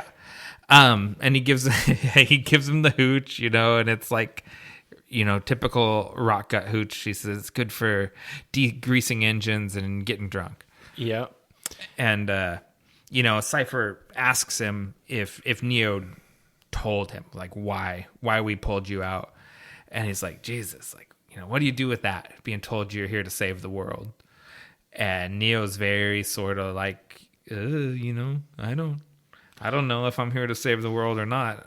You know, he's not fully bought into his own shit yet. Yeah. And yeah, this scene is interesting, this interaction. It does not seem like Cypher likes Neo. Yeah.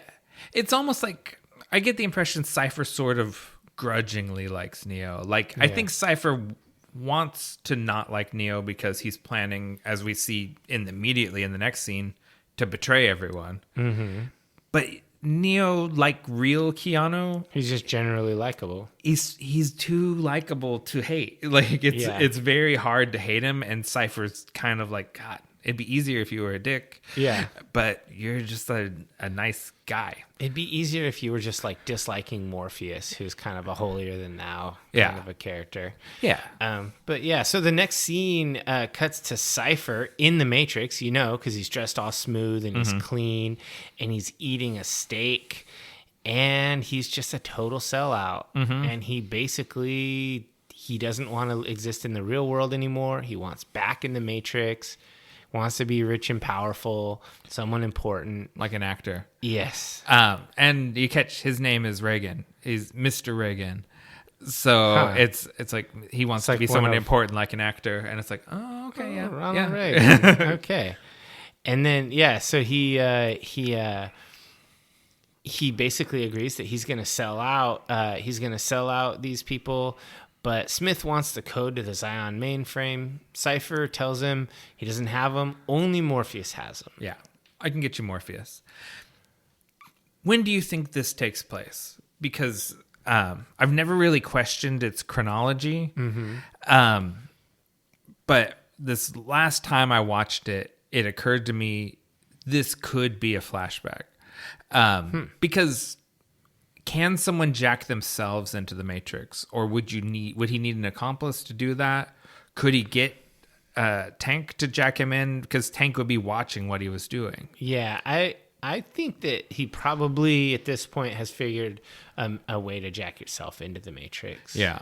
Seems like a solo endeavor. So that could have been what he was. He could have been just got done doing this when Neo came in, or getting ready to do this. Yeah, he could do this right after Neo leaves. Yeah. Yeah, either or. It doesn't really matter, but now we know that Cypher is a rat. He's the Judas. Yeah. Because Neo is Jesus. Internet Jesus, yeah. Yeah. And so then it cuts to the mess hall where they're eating this gross gruel food. Mm-hmm. It's just absolutely gnarly. It's like proteins. Yeah, proteins and aminos. And Mouse asks about what'd you think about the lady in red? Mm-hmm. And he's basically trying to be a little digital pimp. Yeah, that's what Switch calls him, right? A digital pimp. And he says, don't listen to these hypocrites. And it's like, oh yeah, everyone's gone and jerked off on the holodeck. Like, can you imagine if you had the holodeck or the Matrix, which is like a super holodeck? Yeah. You know that there'd be shenanigans. Oh, yeah. I mean, it would go nuts. People would become numb to real life stuff. They would just go, oh, yeah. Their fantasy's insane. I think young Wesley Crusher on the Enterprise. They had to ban him. Ruined for life. He has parental controls. Like he's only allowed like the Klingon combat simulations or a very select set of approved programs. Like, after last time, Wesley, you've had your privileges revoked. It was like worth it. and that poor person that had to clean up after you. Ugh. Oh man, yeah. So, anyways, Mouse thinks like that too, and he's, he runs the internet sex cafe or whatever. I mean, but how do you even pay? Like, do they even have currency, or is it just sort of like I think you're now in the club? Like, I think want to join my deviant club? Because you know how they all watch the screen of the code or whatever, no, or he gets to watch. I think that's the pay. That's darkness. He's like, you get to go in there and use his program, and then he watches. So I guess if that's his thing, it's a win-win. Now, does that make you not want to go in if you know that guy's watching? Because I mean, I don't know. Depends on what you're going to do in there. And how long are you on the ship? Again, they're all very close with each other. That's true. I mean, it's like The Expanse, where the outer rim, what are they called? This anyway, the weirdos, they have their little polycule ships, like how everyone's dating everybody. Yeah, it's like that, but the Nebuchadnezzar. Yeah, Belters. They're called Belters. Belters. Yeah. I think that it wouldn't surprise me at all, and no judgment. I mean, do your thing. You got to do what you. The world's bleak. Find your pleasure where you can. Especially in 2099 when the humans have lost the war against the machines. Totally. No one's going to tell you not to get your find love where you can. Yeah, and let Mouse watch. That's the important. Then I guess you're dating Mouse. In a weird way. Yeah. Don't touch me while I'm plugged into this thing. Oh shit. That's next level. You don't have to tell me that. He was like, yeah, well, I'm just laying there. I don't want you to get any ideas. Oh man, that's just darkness. Okay, so let's get back to the Matrix. Morpheus is going to take Neo to see the Oracle. Yes. We've heard the Oracle mentioned a few times up till now, but Morpheus thinks Neo's ready to go see her. So everyone goes in, and they're all in their coolest gear. And I do love how they get all geared out when they go to the Matrix. Like, everyone looks rad. Yeah. Why wouldn't you? Sure. If you can't, you just look how you want to. Why not? Full-length alligator trench coat with the green tie and the cool tie pin. And Switch, all in white, looking super cool. Switch is super dope, too. Yeah. And Cypher opens up his Nokia slider and then drops it in the trash can so the agents can find their position. Son of a bitch. And they take Neo over to see the Oracle. Mm-hmm. And they go up in like it's like a old school, like a apartment block. Yeah. And we've got all like the Akira kids in here, the ESPYs or whatever. Exactly, the Espers. Yeah, there's kids floating blocks and bending spoons. It's like... And this scene was also borrowed in the Star Wars movies with the younglings. Like, it's just like so many things. And Stranger Things. Oh, yeah. Yeah, these kids these kids show up again and again. Special children. Yeah, and there's the one little boy... a little Australian kid with a bald head, and he's excuse me, he's bending the spoon It is not the spoon that bends. It is only yourself. Yeah, that's such a Zen koan thing, that it's not the flag that's flapping, it's your mind flapping. Like, it's very, very Buddhist philosophy stuff. And Neo actually Bends the spoon. He bends the spoon, or he bends his mind around the spoon, like the kid tells him to. And it's kind of the first time we see Neo like do something extra in the Matrix. Yeah, like that's not beyond. just move super fast. Yeah, and fight. And he goes in to see the Oracle. Morpheus waits in the hallway basically because these are private readings when you go to see the Oracle. Yeah, and she's been there since the beginning. Like, the Oracle is very old. Yeah, and doesn't Morpheus say she's the first? She released the first people of the Resistance or whatever. She was the first one to release people and kind of begin the Resistance. And I should say, like, the Oracle is like Black Grandma, and she's very sweet and funny in that kind of like grandma way. She says, "Oh, you're cuter than I thought you'd be. I can see why she likes you." And he goes, "Who?" And she goes, "Not too bright though." And like, she's just like, she's clever and witty in that grandma way. Yeah. And you just instantly love the Oracle. She's she's a little salty with her sweet. She's not all nice. Not all nice. Yeah, she tells you things that you don't necessarily want to hear, but you need to hear. And she says, like, "Don't worry about the vase." And Neo goes, What vase?" And he turns around and knocks this vase over, and he apologizes. And she says, "I told you not to worry about it. But really what's going to bake your noodle is, would you have broken it if I hadn't said anything?" Yeah.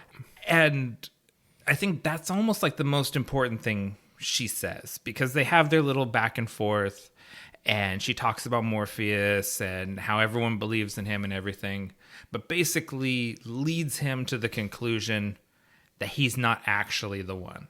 Yes. Which is what he it's what he wanted to hear. That's what he expects. It's what he expects to hear. So he's almost sort of relieved. But it's the sort of thing where it's much like the vase, where she tells him the thing that he needs to hear to go down the path that he needs to go down. She's leading him by telling him he's not the one. She's making him the one by telling him he's not. The real question is, would he have figured it out if she hadn't said it? Yeah. But she does tell him. She says that he's gonna have to make a choice between Morpheus's life and his own, because Morpheus is gonna sacrifice himself to save Neo. And without him, we're lost. Yeah, because Morpheus is the rebellion. He's the resistance. Yeah. There is no resistance without Morpheus. Yes, he is the top dog. And so when he leaves, he goes out there and meets Morpheus. And he gets a cookie. Oh, yeah. Because she made oatmeal cookies. I do love me some oatmeal cookies. Yeah.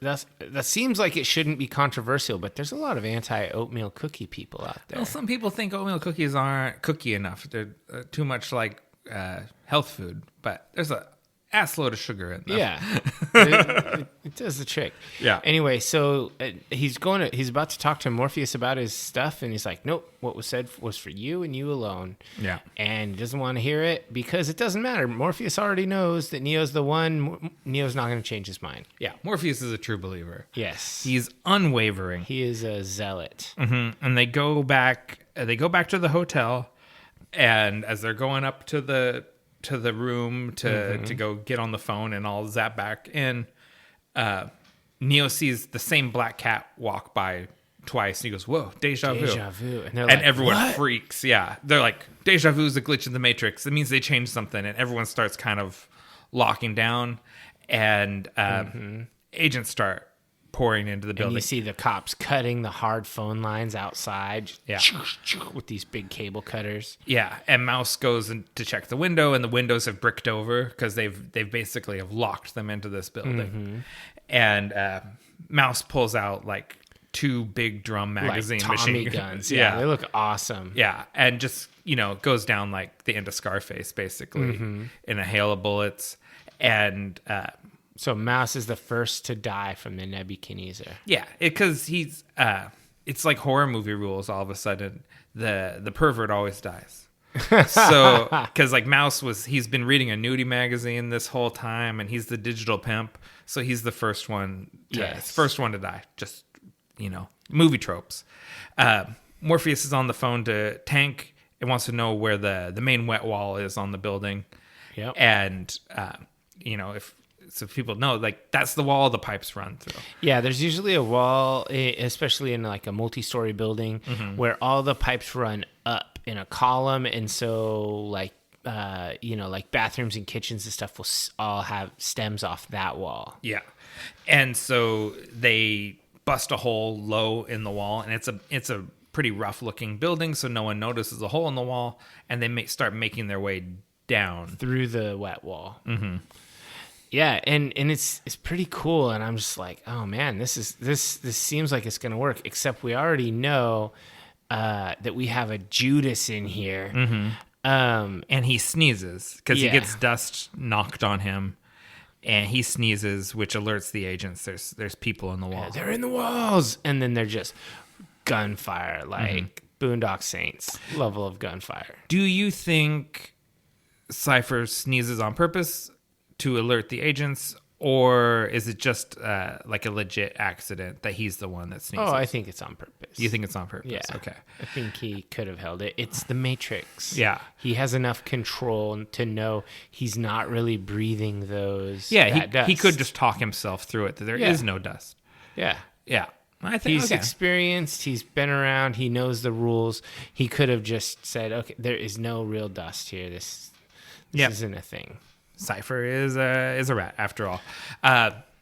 Neo kind of gets in a through-the-wall shootout with one of the cops, who I think turns into an agent then? Am I remembering that right? An agent takes over the cop's body, and he then, like, reaches through the wall. Yeah, and so it's Morpheus, pretty crazy. Morpheus heroically jumps through the wall to fight the agent. Yeah, and he basically, this is his Gandalf moment. He's like, "Fight, you fools!" It is his Gandalf moment. Fights the Balrog. Yeah, while the rest of them escape. Neo doesn't want to go because he thinks this is the moment. Yeah, he's like Aragorn. It's the moment that the Are they all the same movie? Like, we just watch the same thing over and over again. Mythology, the monomyth is very real. Like, it's really awesome. It's always good. It's not always good. Okay, when it's good, it always works when it's good. Is kind of how it is. He thinks this is the moment the Oracle told him about, where Morpheus is going to die and he can save him. Yes. But Trinity like grabs him by the ankle, and they just fall down the tunnel. Yeah. We get a brief shot of the bathroom from Dark City. I don't call out every time they reuse a set because it's constant. Yeah. But I was like, there's those green tiles. Like, I was waiting for it. We get some fight with Morpheus versus the agent, and Morpheus is holding his own. He's pretty fucking good. Morpheus is badass. I love Lawrence Fishburne so much in this movie, and just in general. He's always great. Yeah, but he can't beat Smith. Nobody can. Yeah. Well, no one yet. And then Smith basically serves up Morpheus, and then lets the regular cops come in and just beat him down. Yeah. And it's sad. It's rough. And then Cypher exits the Matrix and murders the crewmates. He grabs a big, crazy, like, lightning zapper gun. Mm-hmm. Yeah, he gets to a phone first and gets out. Yeah, and zaps them. Because somehow in the fall or whatever, he got separated on purpose. He purposely gets himself separated so he can get back first. Yeah. Yeah, and he takes out Tank, and he kills Dozer, and he does some villain-splaining. Yeah, because Tank had given them coordinates. Trinity had called in and said, like, we need to exit, and he goes, well, you're not far from Cypher. I sent him here, but Cypher beats them to the punch. And then when she gets there, she talks to Cypher on the phone, and he goes around and kind of like, gives her the, I thought I was in love with you. He's an incel, gross. Yeah. And he starts unplugging people. He unplugs APOC. Oh, I hated that. Oh, it's rough. And then Switch too, because like you kind of see it, like APOC happens suddenly. He doesn't expect it. Switch understands what's about to happen. Yeah, and she's like, not like this. And then he unplugs her and she just drops, like, like they took the battery out. And, and he's kind of leaning on Trinity, asks her, like, do you believe it that he's the one? And, she says, yes, I do. It's like, well, if that was true, I couldn't do this. Then I couldn't kill him. And he goes to unplug Neo. And Tank's not down yet. He grabs a lightning zapper gun. Yeah, and blasts the shit out of Cypher. Mm-hmm. So, rules of storytelling and everything, that really basically tells us he is the one. Like, he is he's plot armored, and you can't kill Neo here. Well, and we learn later that the Oracle told Morpheus he'd be the one to find the one, and she told Trinity that she would fall in love with the one. Yeah. And so we have, this makes a triangle, right? Mm-hmm. Morpheus found him and she fell in love with him. Must be the one. So he becomes the one. Yeah. Yeah. Like it has to happen. All the pieces come together, so that makes him the one. Yeah. Do you think so basically like their power, and we learned in Matrix 4, yes, it's absolutely, it's not within him, he is like the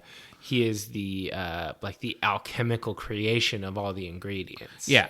The magic combination is Trinity and Neo together. There's no one. There's like, it's like they're the one. They're a dyad in the Force, like Kylo Ren and Rey. Exactly. It's all the same. Yeah.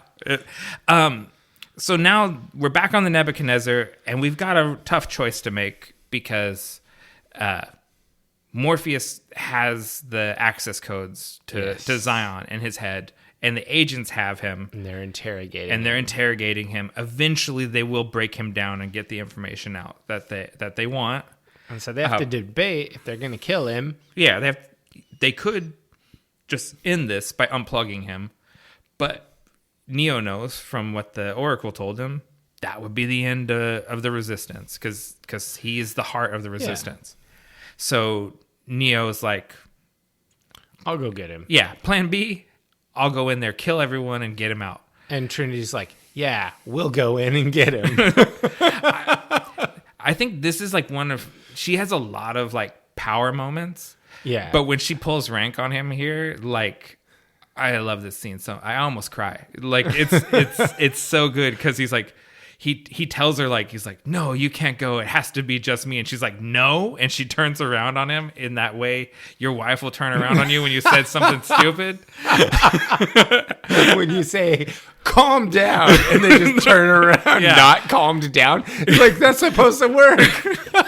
Yeah. She turns and she's like, no, you're going to tell me no?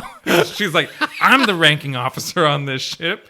And like, is the wife the ranking officer? in the ship called your house? Yeah. Yeah, usually. And so, he backs down wisely. Yeah. Oh, yeah. Yeah. And they go in there and get geared up. I love the line, I need guns. Lots of guns. Yeah. Just miles of, just shelves and shelves of guns. And they get all geared up and get ready to go assault this building. And we get a cut to Agent Smith interrogating Morpheus, and I love it. Hugo Weaving delivers this amazing monologue. It's so good. He's like, I hate this place, this zoo, this prison. It's just like so amazing how he hates how humans smell. Yeah. And he wants to end the Resistance because then he won't have to come back to the Matrix. Yeah, he'd rather just be one of those squids floating around. Yeah, he doesn't want to do this bullshit. He wants to exist in the real world. Yeah, and he's the opposite of Cypher. Yes. He wants to be out of the Matrix. Yeah. And he has the great line about he's like classifying humans, how they're not really mammals because mammals they're found a virus. Yeah, mammals find a natural equilibrium in their ecosystem, but humans extract all the resources and then have to expand into more space like a virus. Yeah, so good. It's really good, and it's like it's pretty accurate. It's accurate. I think the thing that he's missing is it's the matrix. It's the systems that people are trapped in that make people like that. Because people are just animals like anything else, but they get into systems. So the matrix is what makes people toxic, basically. Yeah. The internet makes people... Like, trolls exist because the internet is there. Yeah, I mean, before the internet, trolls were just that asshole who's yelling at the bus stop. Yeah, before the internet, all people were good. Yeah, exactly. Everyone remembers those times. Yes. Yeah, but, but he's not quite breaking Morpheus yet. Morpheus is not... He's not giving up. He's still holding up. Yeah, he's very, very fucking tough, basically. And then we cut back to Neo and Trinity, and they're going through like the entryway to this office building, this high rise, and he walks through security with just so many guns on him. It just like goes red, and then it has this awesome gunfight. It's really cool. Like I never noticed it before. This watch that the SWAT cops are armed with M16A1s, which is an interesting Vietnam era version of the M16. Okay. Because it's got a differently shaped handle and a differently shaped like foregrip. Okay, it's just like it's really interesting because that version of the rifle is a little more slick. It's a little less tactical looking, and it looks a little more smooth, which really plays into the smooth, slick look of this movie. Do you think that's just an aesthetic choice, or do you think that is because they're in Australia and that kind of gun would be more accessible?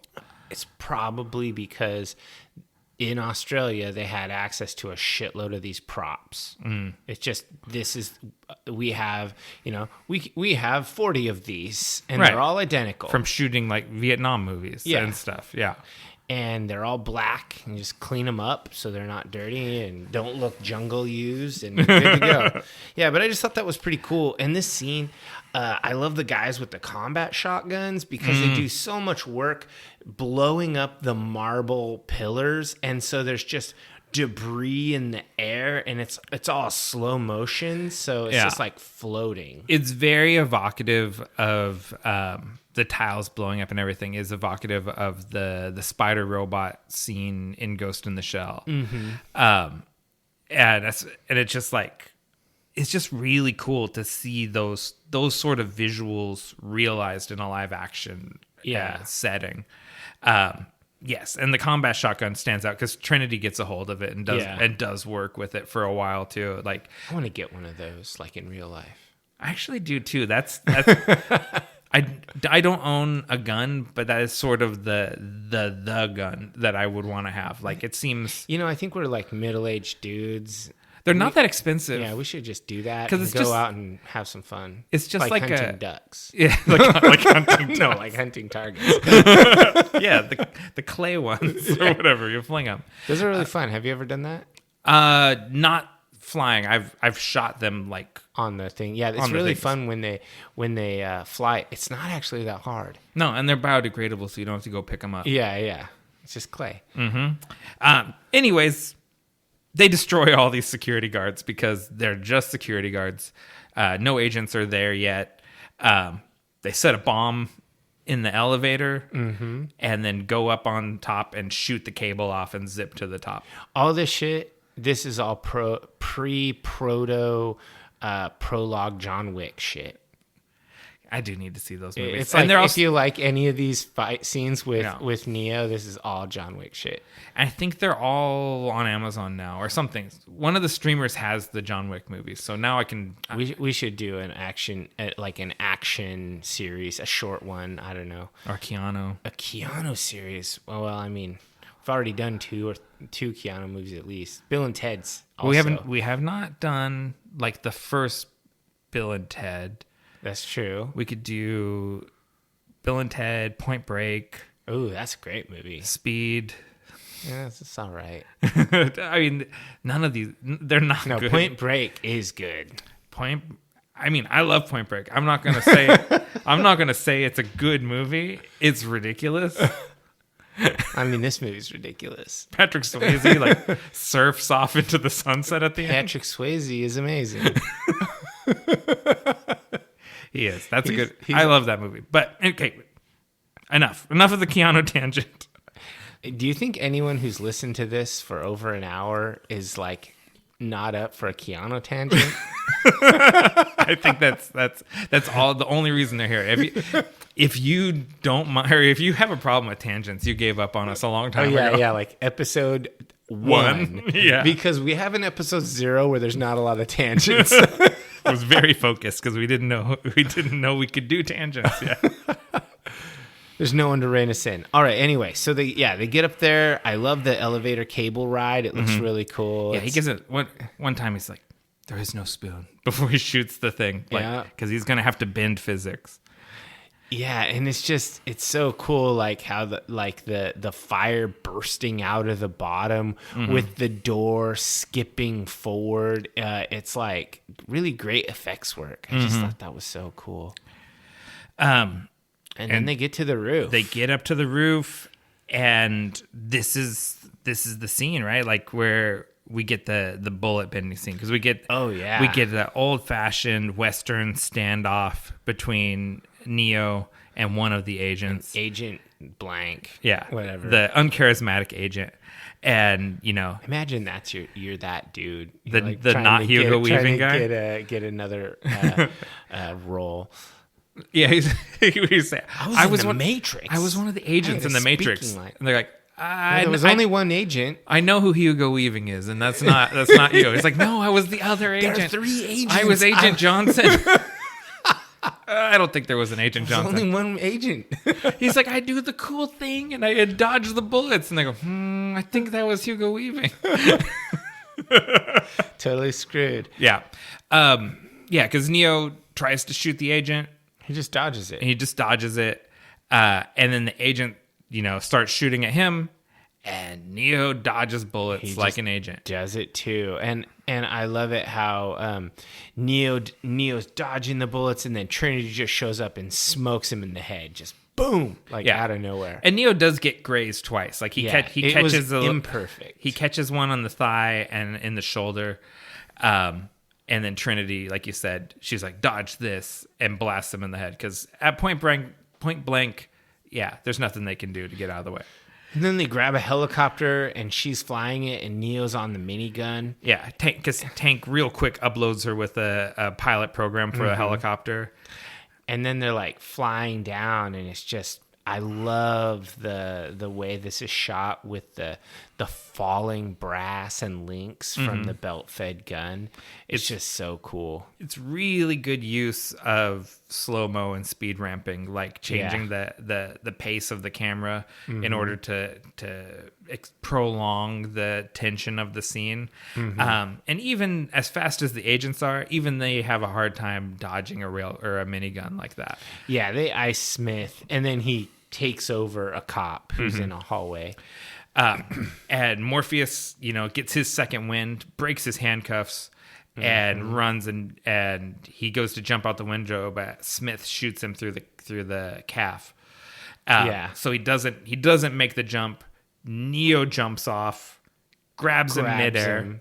We get some real stunt work of guys hanging off a helicopter that like hugging each other. It's so good because it's like, now you would do it all digitally, and you wouldn't have those real shots kind of cut in there between the digital shots, but those real shots anchor the scene in reality. Like it gives your mind a sense of weight and everything, and so you believe the CG more because there's the real shots cut into it.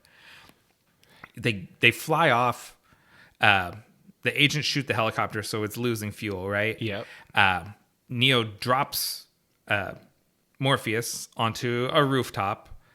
Then he kind of lands on a rooftop too, and then sets himself up to catch the helicopter like a Yeah, boss. because he's holding the strap that was holding that's attached, and the helicopter goes down, and he's like, "Okay, I'm just gonna hold up the helicopter, no big deal." Yeah, and Trinity grabs the other end of the strap, shoots the link or whatever, the ring that's holding it on, the D ring,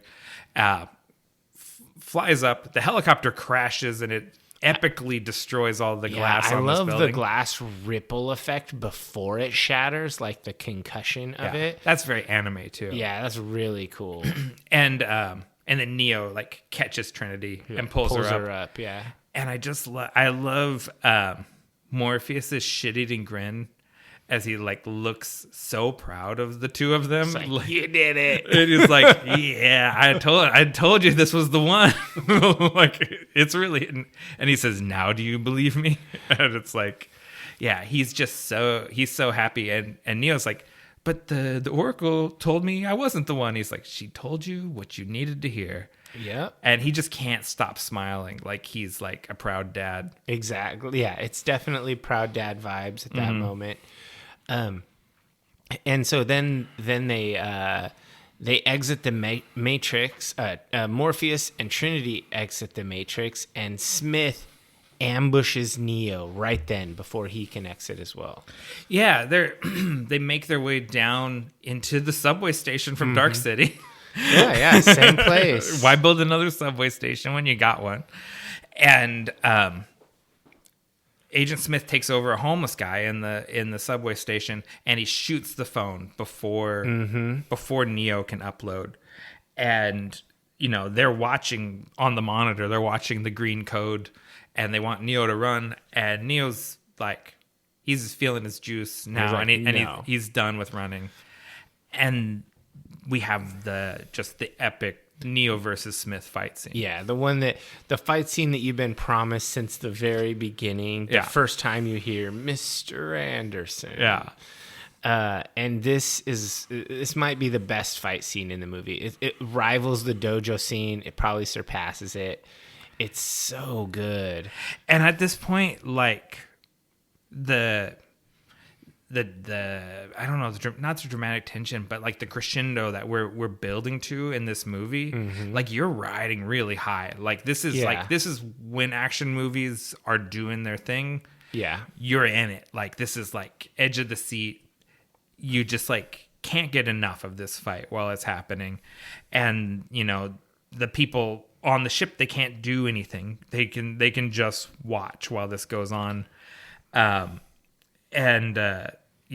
They fight all over the subway station, and ultimately Smith almost seems like he has the upper hand on Neo, and they're down on the subway tracks, and he calls him Mr. Anderson, and he gives the "my name is Neo" moment. He smashes him into the ceiling of the subway station, and then does a flip off the tracks and lets the train take out Smith, and it feels done. Yeah, it's like, oh yeah, he won. Yeah, but then the train opens up and a new Smith walks out because he can just take over anybody. He has infinite lives. So Neo wisely chooses to run away now. Yeah, and so he's running away. The agent's chasing him, and and the other two no-name agents show up too. Yeah, just Agent Johnson and whatever. And then he's running away, and Smith shoots him in the chest a few times, just for the fun of it. Yeah, like basically they go back to the hotel from the beginning of the movie. Because they own the set, they might as well. And it's got landlines, so it's like they got to go back to the hotel.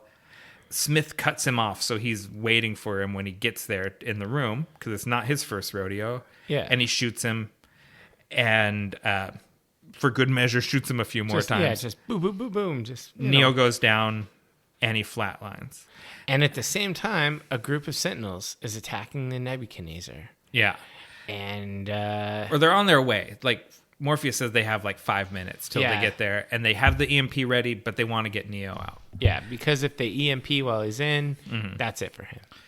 And even though Neo is flatlined, this is when Trinity gets in close, and we have all Wachowski movies have the power of love will save us moment. They do. And love is all you need. Love is all you need. Because they're ultimately, all their movies are like hopeful fantasy movies. Yeah. And so, Trinity tells Neo, you can't be dead because the Oracle told me that I would fall when I met the one, I would fall in love with them, and I'm in love with you, so that means you're the one. And Neo's like, that's all I needed to hear. Yeah. It's kind of like, it reminds me of like when Hulk Hogan is down on the mat and everyone starts chanting. He needs the Hulkamaniacs to get him pumped up. He got the Hulkamaniacs. And so then he's revived. He has newfound abilities. He's walking around. He just sees the code in the walls. Because he finally got there where he's fully... He just sees the Matrix as it is at all times. The agents start shooting at him, and like Morpheus foreshadowed earlier, because he said, he said, "Are you telling me I could dodge bullets?" He said, "I'm telling you that when you awaken, you won't need to." So he just stops the bullets. Yeah, and they don't really exist. So he just stops them, and he just goes and what the fuck owns Smith. Yeah, just for fun. Smith is not expecting this. He beats the shit out of him. Kung Fu kicks him down the hallway, and then for just to insult to injury, jumps inside of him. Yeah, he leaps and dives inside of him, and then flexes and explodes him out of him. Yeah, and the walls flex back with the explosion. Yeah, it's pretty rad. And Neo finally, after he's done showing off, remembers that there's a time. I can't just fuck around in here. There's a time limit. He needs to get out of the Matrix. So he goes and gets on the phone, and they set off the EMP, and they kill the squids who have fucked up the Nebuchadnezzar. They're inside. Yeah, they opened it like a tin can, and they're just about to start killing people when they finally flip the EMP. But this is still... Morpheus still feels like it's a "I told you so" moment. Basically, is like everything went according to plan. Yeah, no big deal. My ship is destroyed. We barely made it out alive. Half my crew is dead. But I love it when a plan comes together. Yeah, and so then it cuts back to the Matrix. Neo makes a phone call, and he tells them he promises the machines that he'll show the prisoners a world where anything is possible. Basically a lingering threat, and then he flies away like Superman. Yeah.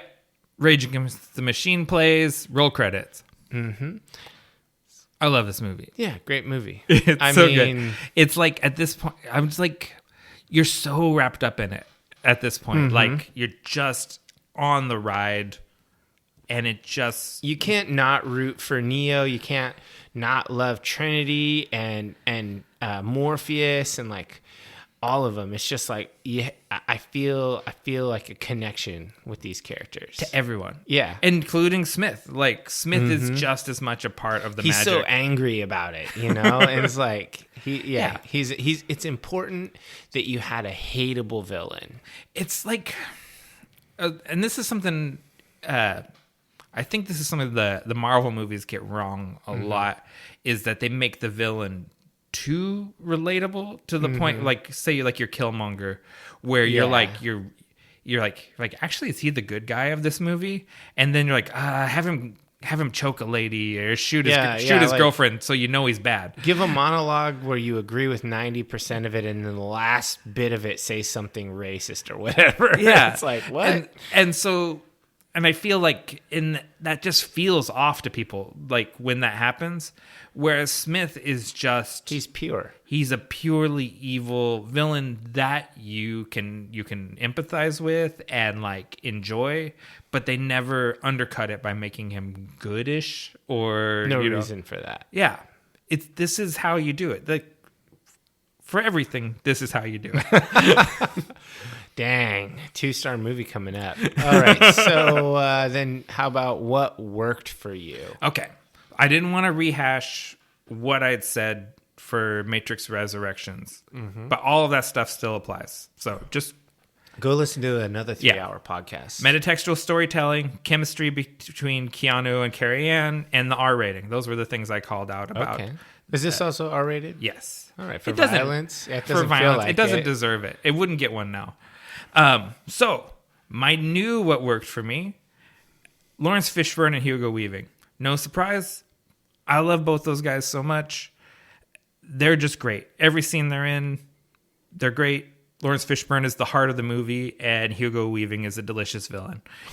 Every time one of them's on the screen, I'm like, oh yeah, here they are. Here's my favorite. Number 2, Jeff Darrow's conceptual designs and Steve Scroce's storyboards.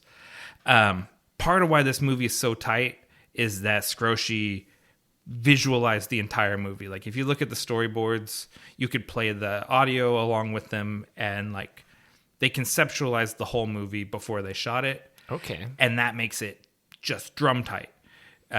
It's not a lot of like, we'll figure it out while we're shooting and shoot a bunch of shit you don't use. And then cut it in. Yeah. They knew exactly the movie they were making, and it always shows. It's a super tight movie. All right. Yuan Wu-ping, choreographer, Glenn Boswell, stunt coordinator, and Chad Stahelski, the stuntman, that Keanu Reeves stuntman. They brought this sort of Hong Kong style action into an American production film, and like really showed us something we hadn't seen before, and it's good. It's really good. That's what I got for what worked for me. What worked for you? So I'm way more vague than you. You have a lot of calling specific individuals out. Yeah. So I think that the overall style of the movie, the look, and that kind of encompasses the costumes and the set design and the lighting. Just the appearance of the movie, the way how everything plays together, and you have a stark contrast. You instantly know when a scene cuts that it's in the Matrix. Yeah. You just know it. Everything has that green wash. Yeah, and then when they're in the real world, you instantly know it. I feel like the appearance, the visual cues are just on point with that. It's hard not to call out the casting. Every character in this movie just pulls weight. It's just so good. Like, there are no throwaway characters except Agent Johnson. We should look up what his name is. And I think that I just think that Hugo Weaving, Lawrence Fishburne, Carrie Ann Moss, of course Keanu Reeves. It's just the casting for this movie is insane and next level. It's hard to even the guy that played Cypher is just excellently hateable villain. So that they originally wanted Will Smith for Neo. Oh no, I didn't know that. Yeah, interesting. I'm glad they got Keanu. I am too. Like, it's a different movie with Will Smith. Like, I wonder why he didn't take it, and he kicked himself in the ass. He did, and then his wife is, of course, in the next one. Yeah, but he didn't understand it. Oh, okay. Like, he didn't get the philosophy and stuff. He couldn't get his head around it. Interesting. Yeah. And so then my last point was already covered by you, by your storyboarding comment, but specifically I just said the pacing. This movie moves right along. There's no wasted scenes. It's really tight. It's extremely engaging the whole time. This isn't a movie where you're looking at your watch. You're not pulling out your phone. Yeah. It's just... And it's over 2 hours too. Yeah, it's got you. The Matrix has you. It's just, you're just engrossed in this movie. It's so good. It's Agent Brown and Agent Jones. Oh, Johnson was close to Jones. All right. Well, those guys. All right. So what didn't work for you? I got one. Okay. And I think it's that the Wachowskis put maybe too much faith in the audience. Oh. We talked about this earlier about the red pill people on the internet who don't get it. They're like the people who root for the rebels in Star Wars, but then they actually are on the side of the Empire in real life. Yeah, exactly. They're like those people, and like the Columbine shooting was a month after this movie came out, and so like. There's a way you look. I think it's too close together to say that one inspired the other, because those kids had that planned out for a long in advance, and maybe they hadn't even seen the movie yet because they're high school kids and they don't get to go see movies in the theater when they come right out. But there's something about the imagery in this movie of them like walking to that building in their trench coats and just gunning down people, random people, that the wrong kind of people latch onto. Sure. You know what I mean? And take a toxic message out of it rather than that love and all of yeah, that, because it's ultimately like that's the climax of the movie is about the power of love to save everyone, right? Yeah. But there's certain people that are like, yeah, I'm a red pill person. I see the real reality, and I kill motherfuckers. Is that white men have it too hard nowadays? And like, you know what I mean? Like, so I just think I don't know what I'm going to quote that. That's going to be that's the title of the episode. No, that's your epitaph. White men have it too hard nowadays. Obviously, if I died. That is not the title of the episode. And I don't know what they could have done differently, because I feel like the messaging is strong. Yeah. But Make it less smart, dumb it down, provide a pamphlet.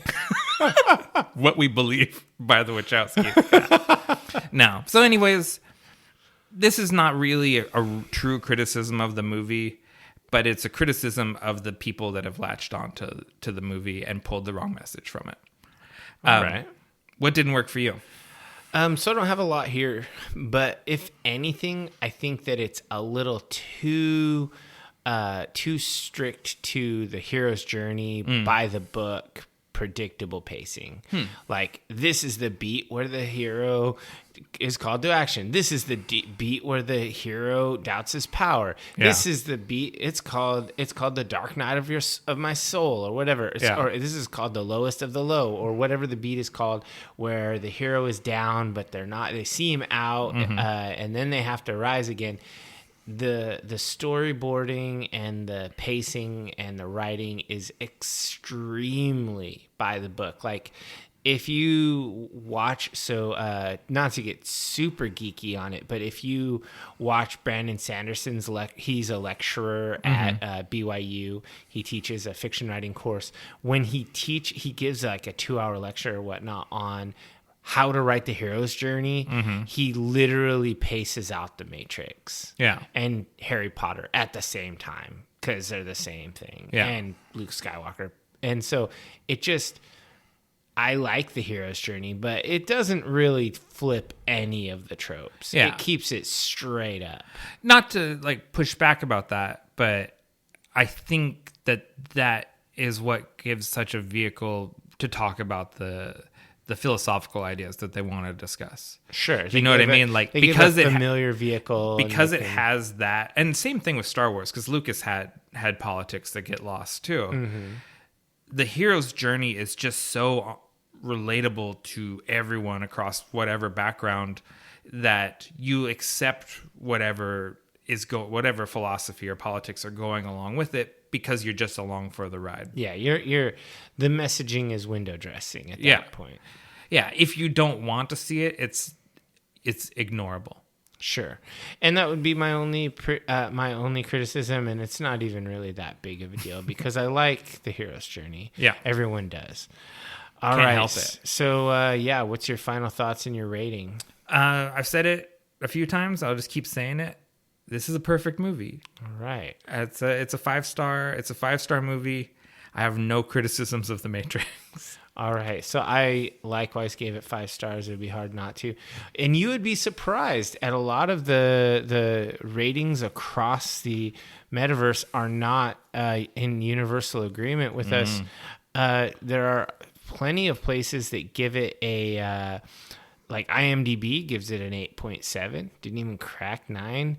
Rotten Tomatoes is an 88. Very similar. But then Metacritic gives it a 73. Oof. Which is below a 4-star movie. I highly disagree with that.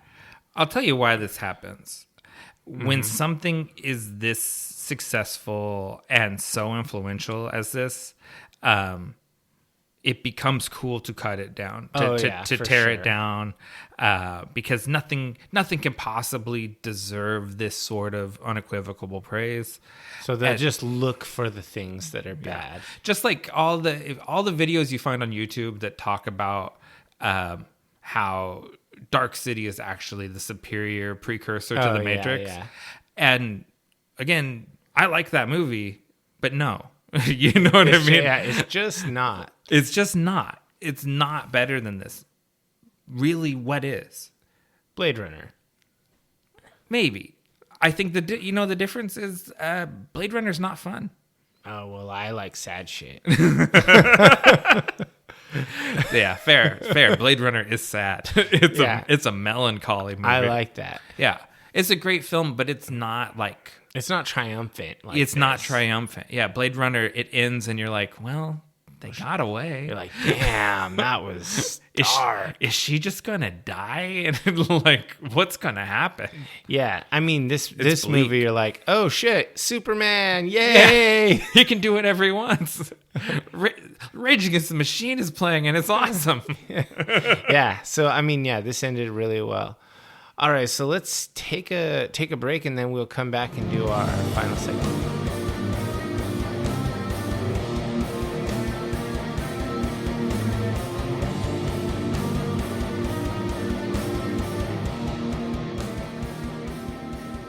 Welcome back, divers. It's time for our final segment, the one where I ask Dave, what are you into right now? I'm going to go with an audiobook. Oh, nice. This one is, I referenced at the beginning of the episode, William Gibson's Neuromancer. Oh, cool. I just finished it the other day, and then this is probably going to surprise some people, but I immediately started it again. Oh, wow. I finished it, and I was like, my mind is blown at this moment. I'm going to listen to this again, and I'm going to listen to this harder. It's so fucking good. So if you don't know, Neuromancer is a 1984 science fiction novel by William Gibson. Mm-hmm. And he's from Vancouver, British Columbia, so it's not far from here. And it's basically considered one of like the progenitors of the cyberpunk genre. Yeah. It's the only novel to win all 3 awards, the Nebula Award, the Philip K. Dick Award, and the Hugo Award. And this was his debut novel. And it's the beginning of the Sprawl trilogy, which I've already bought. I want to listen to Neuromancer again before I go in on count 0. Did you listen to the short stories, the John Mnemonic and that stuff, that the precursor stuff? Okay. Yeah. And so it's set in the future. It follows this guy called Henry Case, who's this washed up hacker for hire who's got a burned out brain, and he actually he gets fixed and he comes into contact with a powerful artificial intelligence. And so it's really spacey. Like, this is not like the Matrix cyberpunk. This is like thinky cyberpunk, like worlds within worlds and shit. Yeah. It's really super fucking good. And if you like cyberpunk, I think that you should check out Neuromancer. It's really good. And I'm going to listen to it again. I'm only a couple chapters in the second listen. And then I'm going to listen to the other 2 books in the trilogy, and then I'm going to look for more, because this William Gibson guy, there's something to him. He's got a way with the words. Like, the thing is sometimes I find myself when I'm just sitting there and listening, I just think, oh my God, that was beautiful, the way he described it. And I haven't thought that way about a writer, that the way they write is absolutely beautiful, since I read the book The Name of the Wind.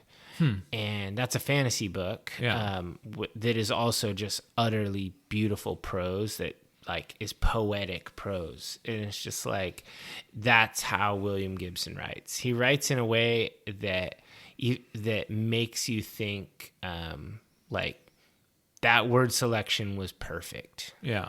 And so I highly recommend it to anybody who's interested. Yeah, I haven't actually read or listened to that book, and it's been on the list since we did our Giant Mnemonic episode, because I listened to the collection of short stories that had the Giant Mnemonic story in it, and really liked it. Like, it's very good. There is Vancouver, our neighbors to the north. There is a Pacific Northwest inflection to his writing. Like, some of the language he uses and everything feels familiar, but the Canadians are just a little foreign. So there is just sort of just a tinge of the exotique on his writing. I really like it. Yeah, it's definitely worth it. So how about you? What are you into right now? I'm going to give a sort of a mixed review of something.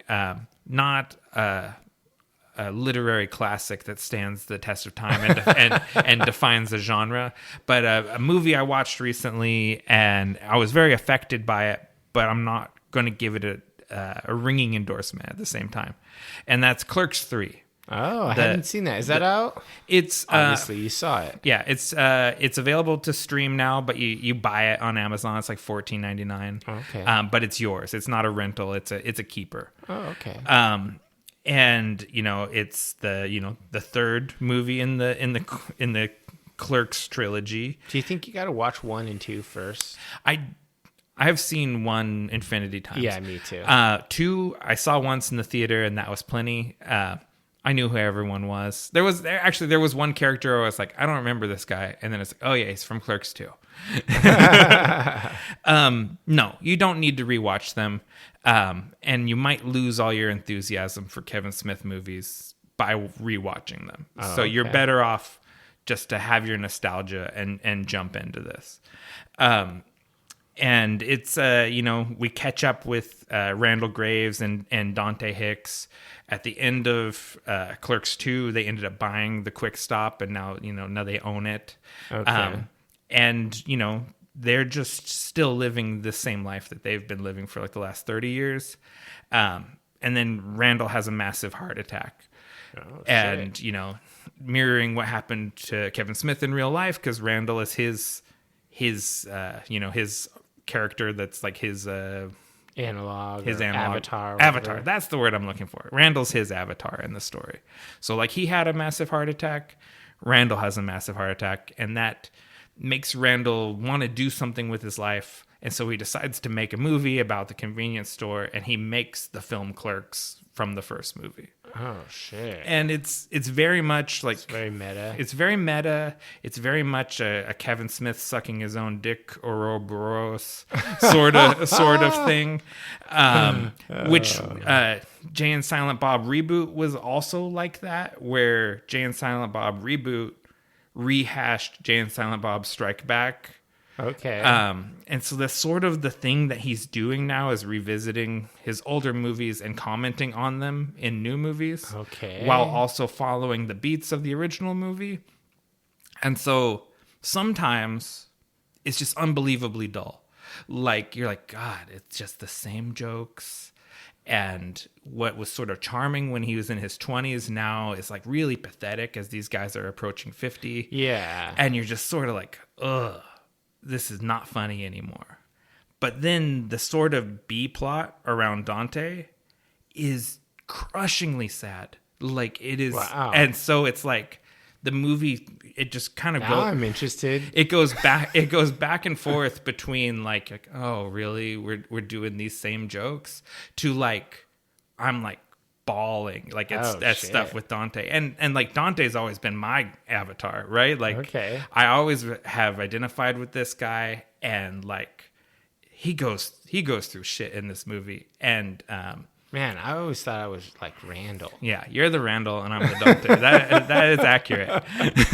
That's, yeah, because Dante is the one that's somehow duped into being the manager of the convenience store, right? Where it's like, you're the more responsible of these two guys, so you're in charge, and it's like, but they're just two dumb kids. Yeah. Just one is more guilt driven than the other one. Anyways, I was really like like really hurt by a movie hasn't hurt me like this since Jojo Rabbit. Oh shit. And so I was like, well, fuck. Parts of this movie are the most boring shit I've ever seen.